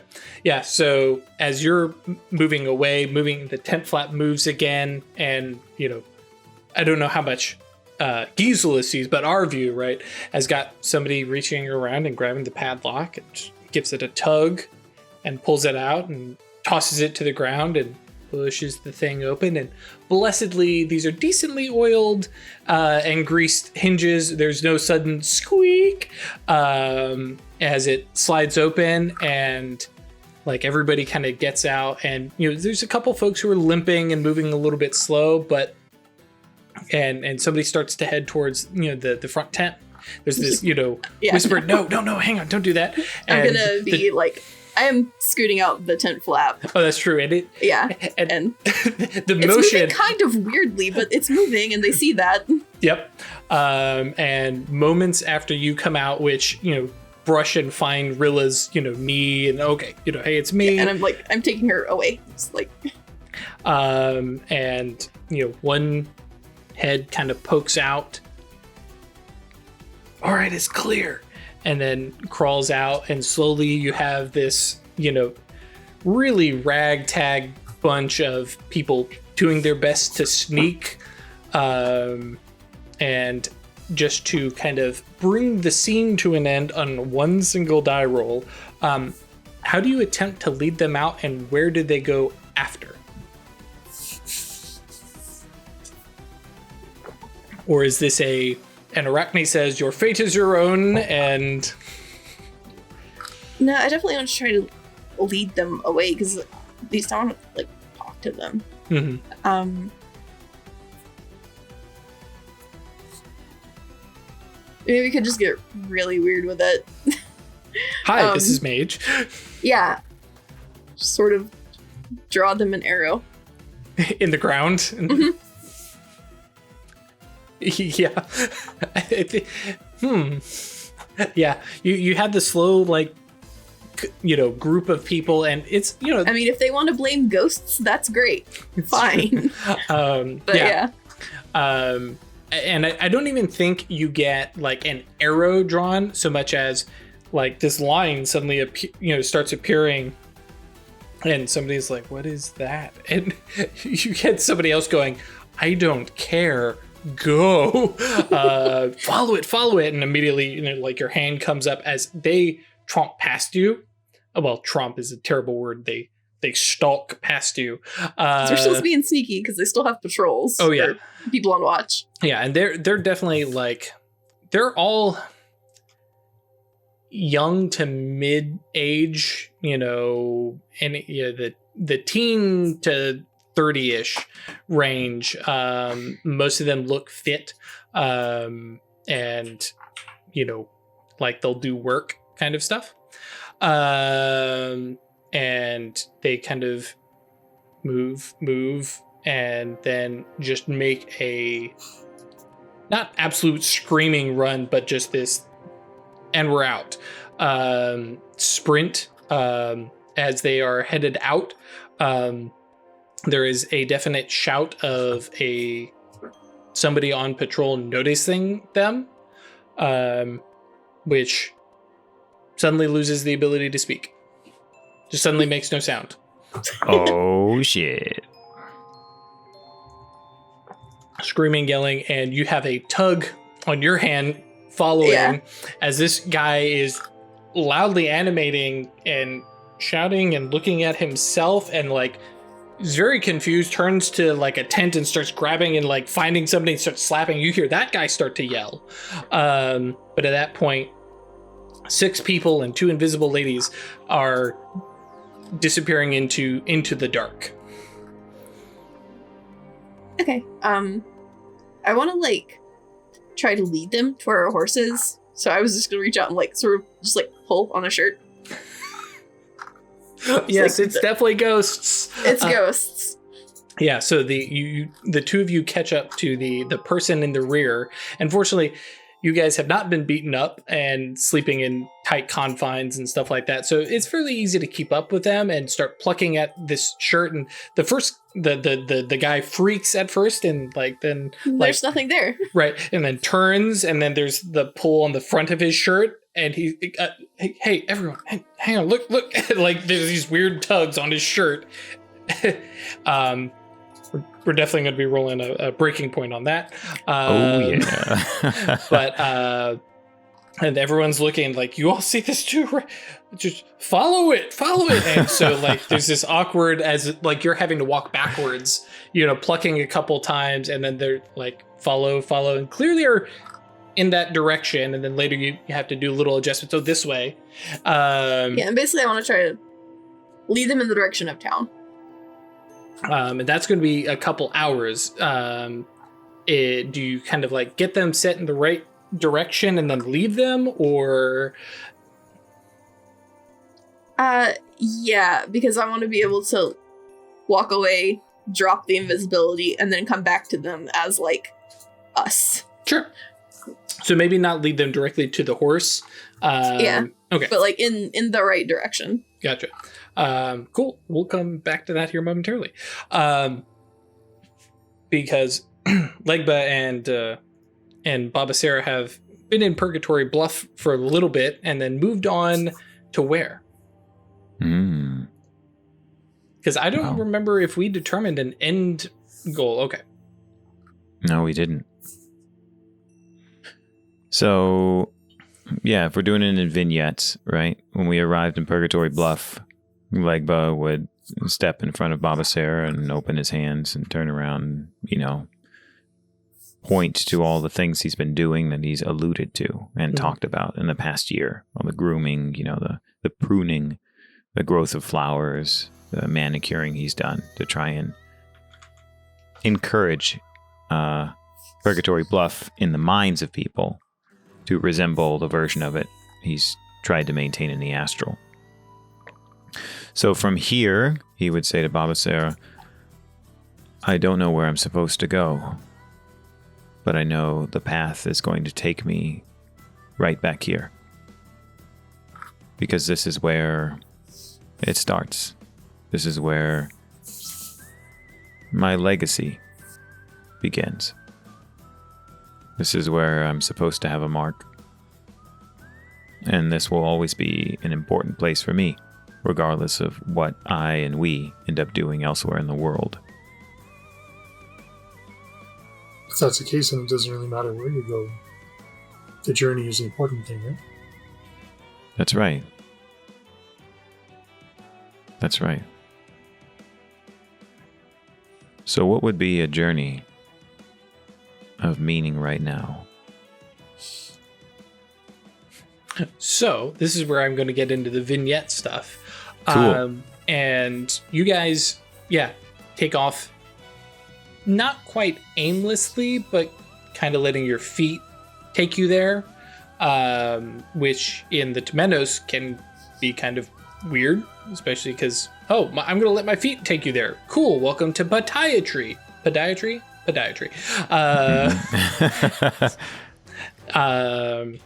There's other ways we could have done feet stuff, but that's the way I'm going to go because the internet is weird.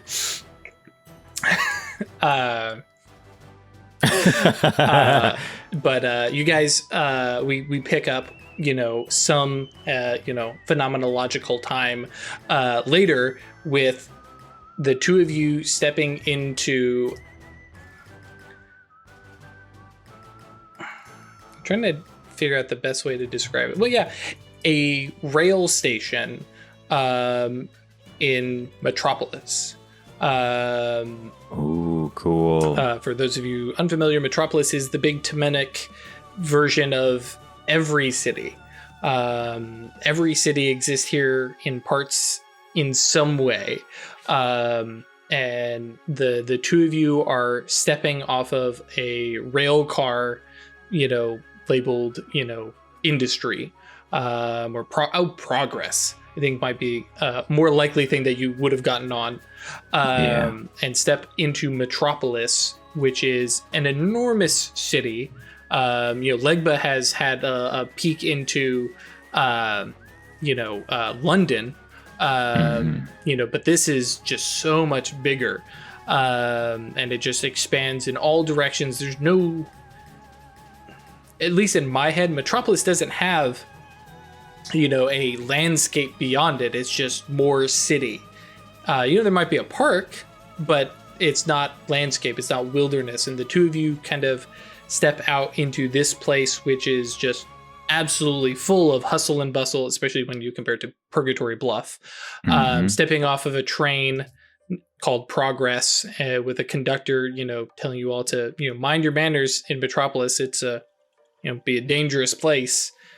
Tips his hat to you both, and especially a train and, travel and such like that is, respects Legba, if not necessarily recognizing exactly who Legba is. And you guys step into Metropolis Grand Central Station. Grand Central Station be around in 1846? It's Grand Central Terminal. Thank you. We all just call it Grand Central Station. Mm-hmm. But yeah, let's see, when was it built? I don't know. I mean, it's very old, pretty. Yeah, I see. 1913. Oh yeah, we're a little early. Mm-hmm. That's fine. But yeah, definitely stepping off of the, onto the I have platform. a good suggestion real quick. Perhaps it has persisted in the Temenos for a long time prior to it being constructed in New York City. So we think of it as the thing. Yeah, we think of it as like the perfect representation of a train terminal. And the reason why it was constructed that way is because that's what we thought was the perfect representation of a train terminal. I love it. Yeah, so, right, somewhere cool. It's the accumulation of a bunch of engineers and architects and nerds who are like, it'd be really cool. Yeah, exactly. So, yeah, even trains are pretty new at this point. Yeah, that's why the train itself is Progress. So wandering through, this meandering place that has trains leading off to everything tied to civilization. And yeah, there's a lot of push and shove, people and entities of all sorts of, varieties. So you have things that look like people, but then you definitely have some things that are definitely not people. You see some what look like soldiers that are absolutely faceless in the fact that it's just like a mannequin face, marching in columns through the Grand Central Terminal towards another train. You have other figures that are clearly things out of nightmares, that are moving in like a family group. And these, not necessarily anachronistic, but things that you would not see in an actual train terminal. But definitely a look into the things that exist in the Temenos, because I don't know that Legba has actually traveled the Temenos too much beyond Purgatory Bluff. He's done a bunch, but it's been pieces here and there, like gone to the crossroads. He's usually done it by navigating into the Temenos and then going to the crossroads, right? Like that representation of the crossroads where he met Legba the first time, and then taking different paths from there. But this is the first time he's gone on a journey based on that connected symbolism without using Legba as the focus of it. Gotcha. And then for Theo, this is the first time, well, Baba Sera, first time you've been into the Temenos, really? Yeah. Okay. Yeah, so lots of wild shit, which, you know, in contrast to your own self, it's like, oh, okay, that, you know, there's stuff like this everywhere. Notably, here within the station, and because you have Death Sight up, and because you have soul marks, amongst all these weird representations of normal, ordinary people, there are people like yourselves walking about. People that you immediately recognize as mages because you are able to see their souls and recognize that they are awakened. And similar to you, like, I think there's, you know, one gentleman who looks like the perfect, like, London noble, you know, probably has a similar hat to Legba, walks with a cane, right, and looks at you and gives a nod of like, yes, a fellow man of taste, right? So just to clarify, like a crowd of 5 people come through, and that's just a representation. That's an actual person. Mm-hmm. That is another mage, because without a doubt you can recognize, you know, they are awakened, because I'm going to give you that one for free as with soul marks, right? So this has been amazing to both of us. Theo would like grab onto Legba's arm, and we're not alone here. I've been told that would be the case at some point, but I find myself similarly apprehensive as you to confront the reality of this experience. But also excited at the same time. Yes. Are they all going to be like the folks you found in London, or are they all going to be like the folks that came to Purgatory Bluff, or are they all going to be like us? I don't know. Or some mixture of them. I suspect exactly that. Some will be dangerous, some could be useful allies, but all deserve at least a little bit of scrutiny and care when we engage them. Yeah, and you know, as you guys are walking, there's definitely, because this is the central terminal of Metropolis, and all roads lead out from here, save for the roads that you can actually walk. But this is the way everybody wants to travel, because this has direct lines to so many things that branch off from civilization and cities. And there's a definite, like, as you guys are talking and kind of looking at people, and admittedly kind of have a tourist kind of vibe to the two of you, like we're new here. You can definitely watch as, you know, these two mages like move towards each other with like some serious intent, and like come up and begin yelling, shouting at each other. There's some swings, like you watch a mage fist fight break out in Grand Central Terminal, which is a couple little like blows are thrown. You can see they're not trying to cast magic, and it is definitely more of a it's more of an arm wrestling match than an actual fight in terms of like what you've seen in within the Temenos. And there's that initial push and shove, and you're kind of feeling out, are we really going to actually fight right here? And then you see Amnion for the first time, and you watch, you know, one of these guys who looks, you know, his astral form looks like a very classic, like learned wizard. He's got robes that are just wonderfully embroidered and stuff like that, and suddenly has a knight's plate armor just emerge, glowing and shining and stuff like that, and draws his sword back. And the other man looks at him like, okay. And like goetic nobodies spread, and there's a sudden, ring of just like, we're not getting in the middle of this. And this other, right? Actually, very specifically, the other guy steps into a clear like martial arts. Well, I don't know for you two if it'd be clear, but for us, very clearly some kind of martial arts stance. And where the Amnion for the other was actual visible armor, this guy seems to gain like this kind of shrouding, moving mist and smoke and wind to them. And actually, we'll throw in the D&D-esque mirror image of just all these selves moving. And it's just like, all right, we're just going to stand here and watch this shit for a minute. As they throw punches and feints and attacks. And it's very clearly the like, we're not willing to escalate. We're going to take a couple hits at each other, and eventually they both back up, and you can hear something shouted at each other, but just due to the nature of all the sound, because I didn't write anything, they kind of draw back from each other, and it's a very clearly, I'm not turning my back on you, and they just kind of back up. The Amnion drops, and then they kind of go separate ways, so clearly there's some shit going on now.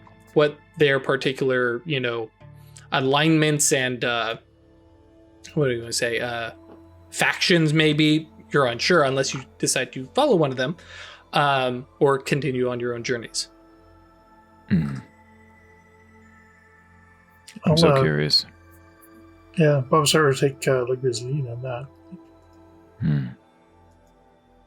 Well, it's the journey that matters, right? Not the destination. Indeed. And this attracts our attention. Then I think we should at least pursue it for a short while. All right. Which of the two? The smoke and mirrors one. Let's do it.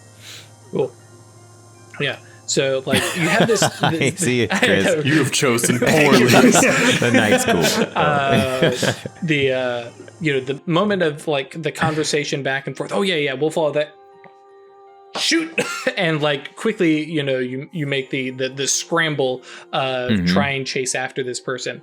Out from the terminal into Metropolis itself, which is bustling streets, horse-drawn carriages, just the very classic, busy city kind of stuff. Yeah. But fortunately, this figure who's, let's see here. I have a handy dandy little random generator here. It's the best thing. It's not just names. It gives me a little bit of extra Mage stuff. No, not immortal. There we go. Oh, that's a terrible name, and I'm not using that. But yes, it's a terrible name. Here, let me give it to just you guys at least, so you can see. Like, this is, I don't use this for name generators. Just no. But shadow name. But yeah, and actually, because the generator gives me an appearance that works perfectly for this. Yeah, this kind of smaller brunette woman. While probably would blend into any other crowd, especially just for her stature, but between soul marks and the fact that, she stands out as a person versus the goetic nobodies, even, compared to just the goetic entities. Hello, Barley. You can follow her. Now, here's the question. Are you following to catch up or just following where she goes? To catch up. Okay. It would be rude to do otherwise. Okay. And especially, as Legba, right? You got to be engaging people. Yeah, that's true. So yeah, the quick step, faster pace walk, and you guys aren't attempting to conceal yourselves in this attempt either. Okay, cool. No. So yeah, following, getting closer, and there clearly something tips off. It could be peripheral mage sight. It could be something. But suddenly she stops and just whirls and drops into that same stance, and then kind of, brings, the hands come up, and brings herself, recognizing you are not the man that she had been feuding with, and looks you both up and down. And obviously, Baba Sera is this wraith. Legba is Legba. This is not a pair that travels together normally. And she says something in a language that you do not understand. Okay. In high speech, I doff my hat and I say, "Madam, I presume you can call me Legba. We are new here and would hope to benefit from your generosity." In more halting high speech than you speak, but probably about where, Theo, you're comfortable with, basic, the woman says, "Generosity? What generosity?" Perhaps an answer to relatively simple questions.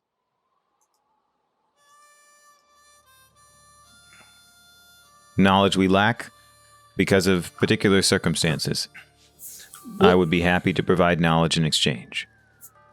That gets her, approval, and she nods and says, "Let's find somewhere to sit and talk then."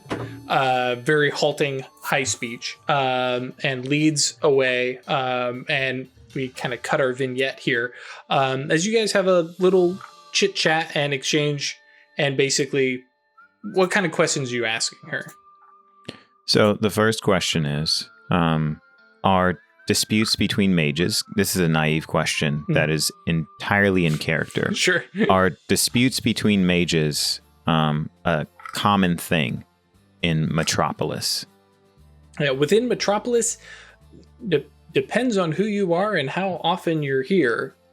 She herself, though she does not give her name, especially Legba knows how powerful that could be.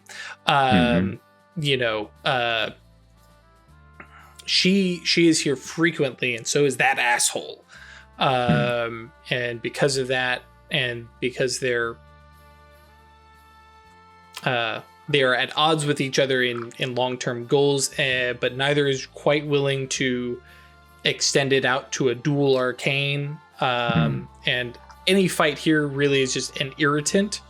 You can't really do something beyond send somebody packing, and it won't leave any permanent. So what's the point?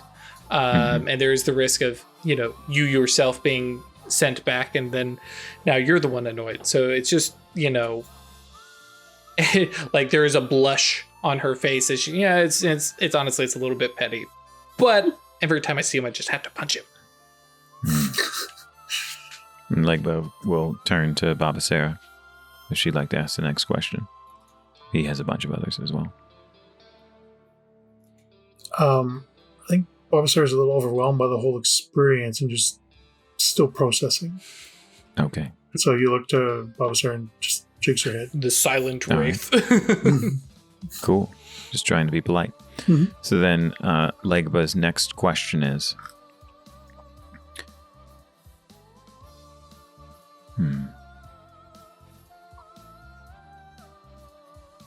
oh, yeah. The allegiances that we have in the fallen world. Oh, you have a question? No. She's presenting Layla. Oh, okay. And goodbye. Okay, gotcha. The allegiances that we have in the fallen world, are we subject to them here as well? Potentially. They have connections and, draws, and if somebody recognizes you, but, kind of motions actually at the two of you as perfect examples, or actually Baba Sera specifically, and says, not everybody looks the way they look in reality. Here you see the form that they're... I think she basically says that your nimbus, this is your nimbus in its truest form, which is it? But that's her perspective on it. Yeah. Chris gives lots of nods. This place, seems solid and resolute, in that it might be a consequence of many thoughts about a place like it. And I'm curious if this place can be altered and therefore could influence people's thoughts. This place specifically, no. Metropolis is more of a record of thoughts and conversation more than something that's actively living. A record of sorts. And has the term Akashic come up yet in reality? I don't know.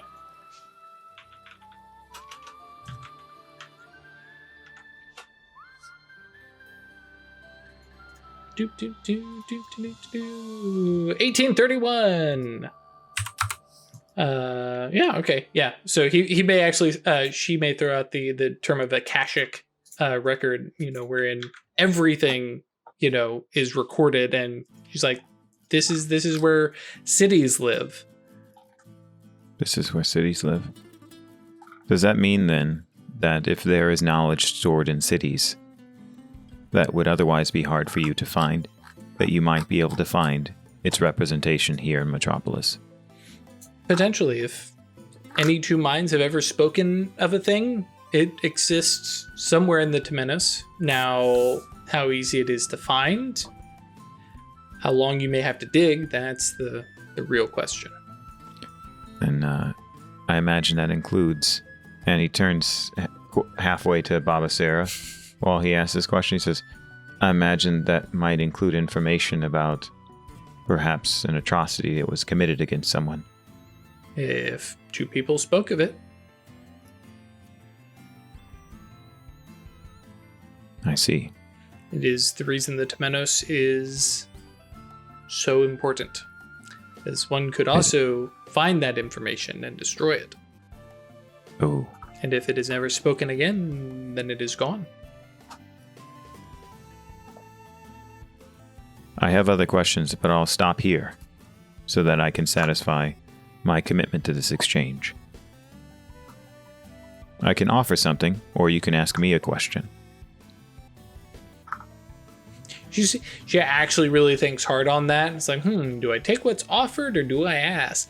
And considering, like, she's like, I've given you, Mage 101 stuff. She's like, sure, what do you offer to me?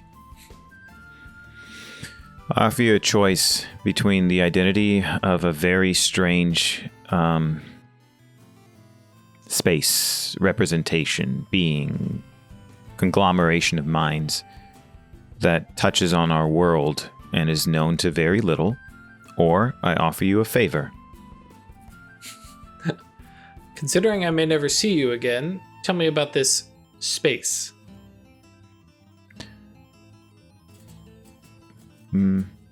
Sleeper researchers called it the Astrovoidal. And then Legba describes it in some detail. The important things that he says. So I'll say, there's lots of stuff, but the things that he says in person, he says, it seems as a manifestation of heartache, causing pain, suffering, and sorrow. And wherever it touches somewhere, it attempts to live out its destiny through the minds in this conglomeration to evoke these things. I believe that there are events that will happen in the future of the place that we are from and places everywhere else in the world that will be caused directly, or at least strongly encouraged by this space, by this Astrovoidal. You tell me this because...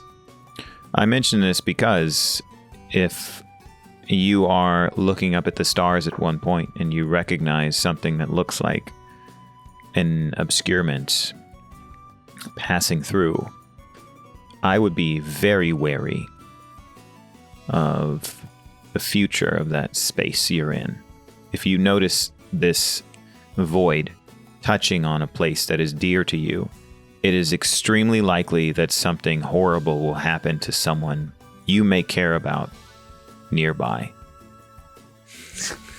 I love the little mage PSA that Legba's putting up here. No, I love that. She nods, and being the fact that you're speaking in high speech, it's hard to lie. Possible, but and she nods. It's possible for him. Yeah, and she nods and says, "Okay, thank you for that. I don't know if it will ever affect my life, but, and I hope not, it will be an interesting warning." You can see her mind kind of turning as she thinks it over. Knowledge also has value, even if not to you directly. So it might be something you could trade in exchange for something else. Yeah, and you can see she's already like thinking that through. It's like, I know some mages that may, obsess over this. So, cool. Yeah, and so you guys eventually part ways, and you guys continue on into Metropolis. Cool. Okay. Do you guys have a specific place in mind next that you think you are headed? We won't actually do a scene there. We'll do a scene a couple stops off from that, but I'm curious. Sure. I'll wait if Craig has a suggestion. I have something small in mind. Oh, okay, cool. I imagine what would happen for Legba at this point is knows he's going to have to come back to Metropolis, right? So he's like, okay, I could obsess about this place forever, right? I could dehydrate, I could die, right? That's one reason why he's, has up one mind, two thoughts, and this is going to be a part of his legacy, right? Paying attention to things, so he doesn't get lost. So he leaves, and he thinks the next step from having made a positive connection in an unexpected place is being willing to experience a negative connection in a place he knows. So he went from Purgatory, Bluff, where there's a lot of hope. He goes from there and he goes to Metropolis. And he's like, oh, this is great. That's right. The outside world is full of new opportunities if you're assiduous about them. You can't avoid the negative things, right? Even though you're trying to live a new life, that stuff will always be in association with you because, as she just said, at least two people thought about it. So he's going to try and go to Haiti. Gotcha. Yeah, so, and that's, specifically a representation like here within Metropolis of a city, or more of like... It could be that. Whatever makes sense to you, right? The things he's thinking of is just being open to a negative experience. Gotcha. Okay. We do jump over here to Gisela, who, after having set them on their path, sneak off with Rilla to the horse, and then play a little catch up to them in the middle of the night. And, well, actually, yeah, now that I think about it, yeah, they do continue on because they're just like, we're going to keep walking because we got to get away from this place. So of note, I imagine you guys packed some kind of lamp or lantern or something like that? Yeah. So coming up behind them, and with plenty of warning, because you are carrying this lamp as you walk through the night, the six of them turn around, and at this point you've totally figured out their names because they totally have names. But regardless, they start to slow and kind of tug at it. You all see that, and like as you come closer, like you can see that they've kind of hunched down and they found little places to kind of find and seek cover, but you've got like pinpoint, where they're at. And as you are clearly about to discover them, right? They kind of come out, say, hey, it's okay. We're not going to do anything. We're kind of down on our luck. And from your perspective, beaten up, wounded, one guy's, had been doing this entire walk with a serious limp, and Rilla, bless her heart, does the best stage young lady from the city. It's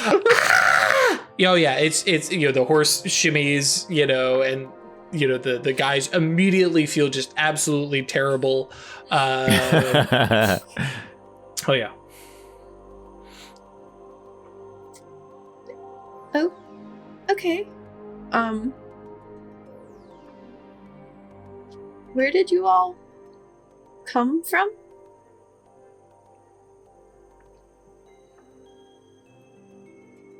Sorry, this is me thinking if they've all come from the same place. Definitely not down to literally down to what we think of as Mexico, south of the Rio Grande, but down into Mexico, Texas area. They're well out of where they had been, and the kind of spokesperson explains, these guys, found us in a work camp alongside the U.S. Army, and basically grabbed some other stuff, and they were taking us. I don't know where, don't quite know what for, but Providence got us out of there tonight, and we're literally looking for any place, and and one of them says, do you have any food or water there? There's some water. We haven't really had much luck on our hunts, so not much in the way of food beyond just our rations for a couple of days. We aren't far away from the little town we live in, though. And if you're good workers, we could always use more. We have farms, we have mines. A couple of them are like, no, I just want to go home. I mean, that could probably be arranged too. I'm not sure, again, where or how we can get you there. There's a river. Yeah, I mean, and it's definitely one of those. Yep, they might have a long journey. The long journey home. No, what's it? Homeward Bound. That's the one. But they're willing. It's just if nothing else, I can work and yeah. We can work. We can earn our stay, and we'll get home if we have at least a safe place to stay. And that's one of them says, wait, the two of you hunting, why are you out so late in the dark? I mean, it was a long hunting trip. There's some eyes back and forth amongst themselves, this story kind of sucks, but we're not going to really ask any questions. They're eyeing the two of you up. It's yes, two women and a horse just randomly walking through the wilderness in the middle of the night. Headed we have all of the supplies we use. Sure. It's the in the, at this point now, the witching hour, 2-3 a.m. But yeah, okay. And yeah, so the canteens that you guys have, if they pass around, and can definitely tell these guys are on the edge of dehydration. They aren't completely starved, but they definitely weren't being given a lot of food or water just to make them manageable. But they sit and have a little bit of a conversation with you, and then look about and say, so about how far out now are we from? Where'd you say you're from? Purgatory Bluff. they laugh and oh, great, we're leaving hell and we're heading to Purgatory, guys. And there's some elbows and some laughter. We're heading up. Improvement. Yeah, we're heading up. Yeah, we're maybe 4 hours walk. There's these soft groans, and they range in sound. Some from we're only 4 hours. Oh God, it's 4 hours. But they pass around. There's some conversation and talking with you, and they're so are you carrying on to Purgatory Bluff now, or because they're looking you don't? Well, did you pack a tent? Or is it just going to be, we're going to bundle up on the stars? Not a tent. It would have been like bedrolls to sleep on to put beside a campfire or something. But it's like, well, if one of the guys says, listen, if I can borrow a bedroll for like 3 hours, like I will work as long as you need me to. I just don't want to sleep on the earth again. There's some conversation and back and forth, and unless you're like aiming to push on through the night, you guys set up a little camp there. Nah, these guys seem exhausted. Right. And on the one hand, it was like, this is a camp with a bunch of strange men we just found. It's like, things seem all right. Yeah, for the most part, yeah, you do not get any immediate creep vibes from anybody, which everybody knows that's not really accurate. But yes, they are super tired and super worn out. And you and Rilla could, like, at this point, because you're probably going to not get your willpower, but you had a really long nap earlier while you were waiting for the sun to go down. So sleep wise, you guys are probably good until dawn, and it's going to make for a long day tomorrow. But the two of you could stay awake all night without, and especially if you two alternate. So depending on what kind of safety and stuff like that, and what kind of concern you might have about somebody following. That's my other worry, is like how far away do you think is safe? Like, I mean, yeah, at this point you've been gone for several hours. And pushing on, and that's one of the reasons that you're able to catch up is at this point, they're out of juice. Now, back at the camp, there's a bunch of horses, so they wanted to chase you, but they're probably not going to ride out fast in the night. So it may be more of they leave at dawn. And this is definitely one of those choose your own adventure, how's this going to end up? I think keeping walking is the best idea. If like the guy with the messed up leg. Mm-hmm. Yeah, it's definitely like it's bruised more than like broken, but yeah, like if someone feels like they are too exhausted to walk, I've got like a workhorse here. I can probably carry two of you. Right. Yeah. And so there's a quick conversation, and there's a bit of chivalry and gentlemanry of like, oh no, you all should take a turn on the horse, which I think for you and Rilla especially, like, listen, we're fine. You guys are wounded. And so, yeah, the workhorse gets, especially has been sitting around and not been doing much while you were sleeping and napping anyways. And so, yeah, you guys plod on, and there's plenty of grumbling and complaining, but you have a good point. And if it's not far now, yeah, if we can get to town, you'll be safe. Yeah. Cool. So with our 20 minutes left, this is perfect.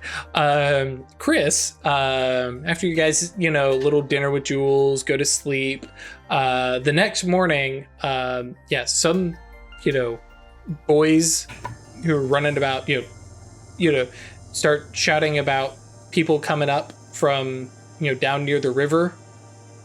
And yeah, it's not, nobody brings it to Sheriff Isabel immediately, until it's like, oh wait, there's clearly, it's a bunch of people, because it's, it's 8 people and a horse. And hey, I think is that Gisela and Rilla? And, you have Mama Bauer coming out, and they were supposed to be gone for, what is going on? And like, skirts up, she's about to trump out there and figure out what's going on.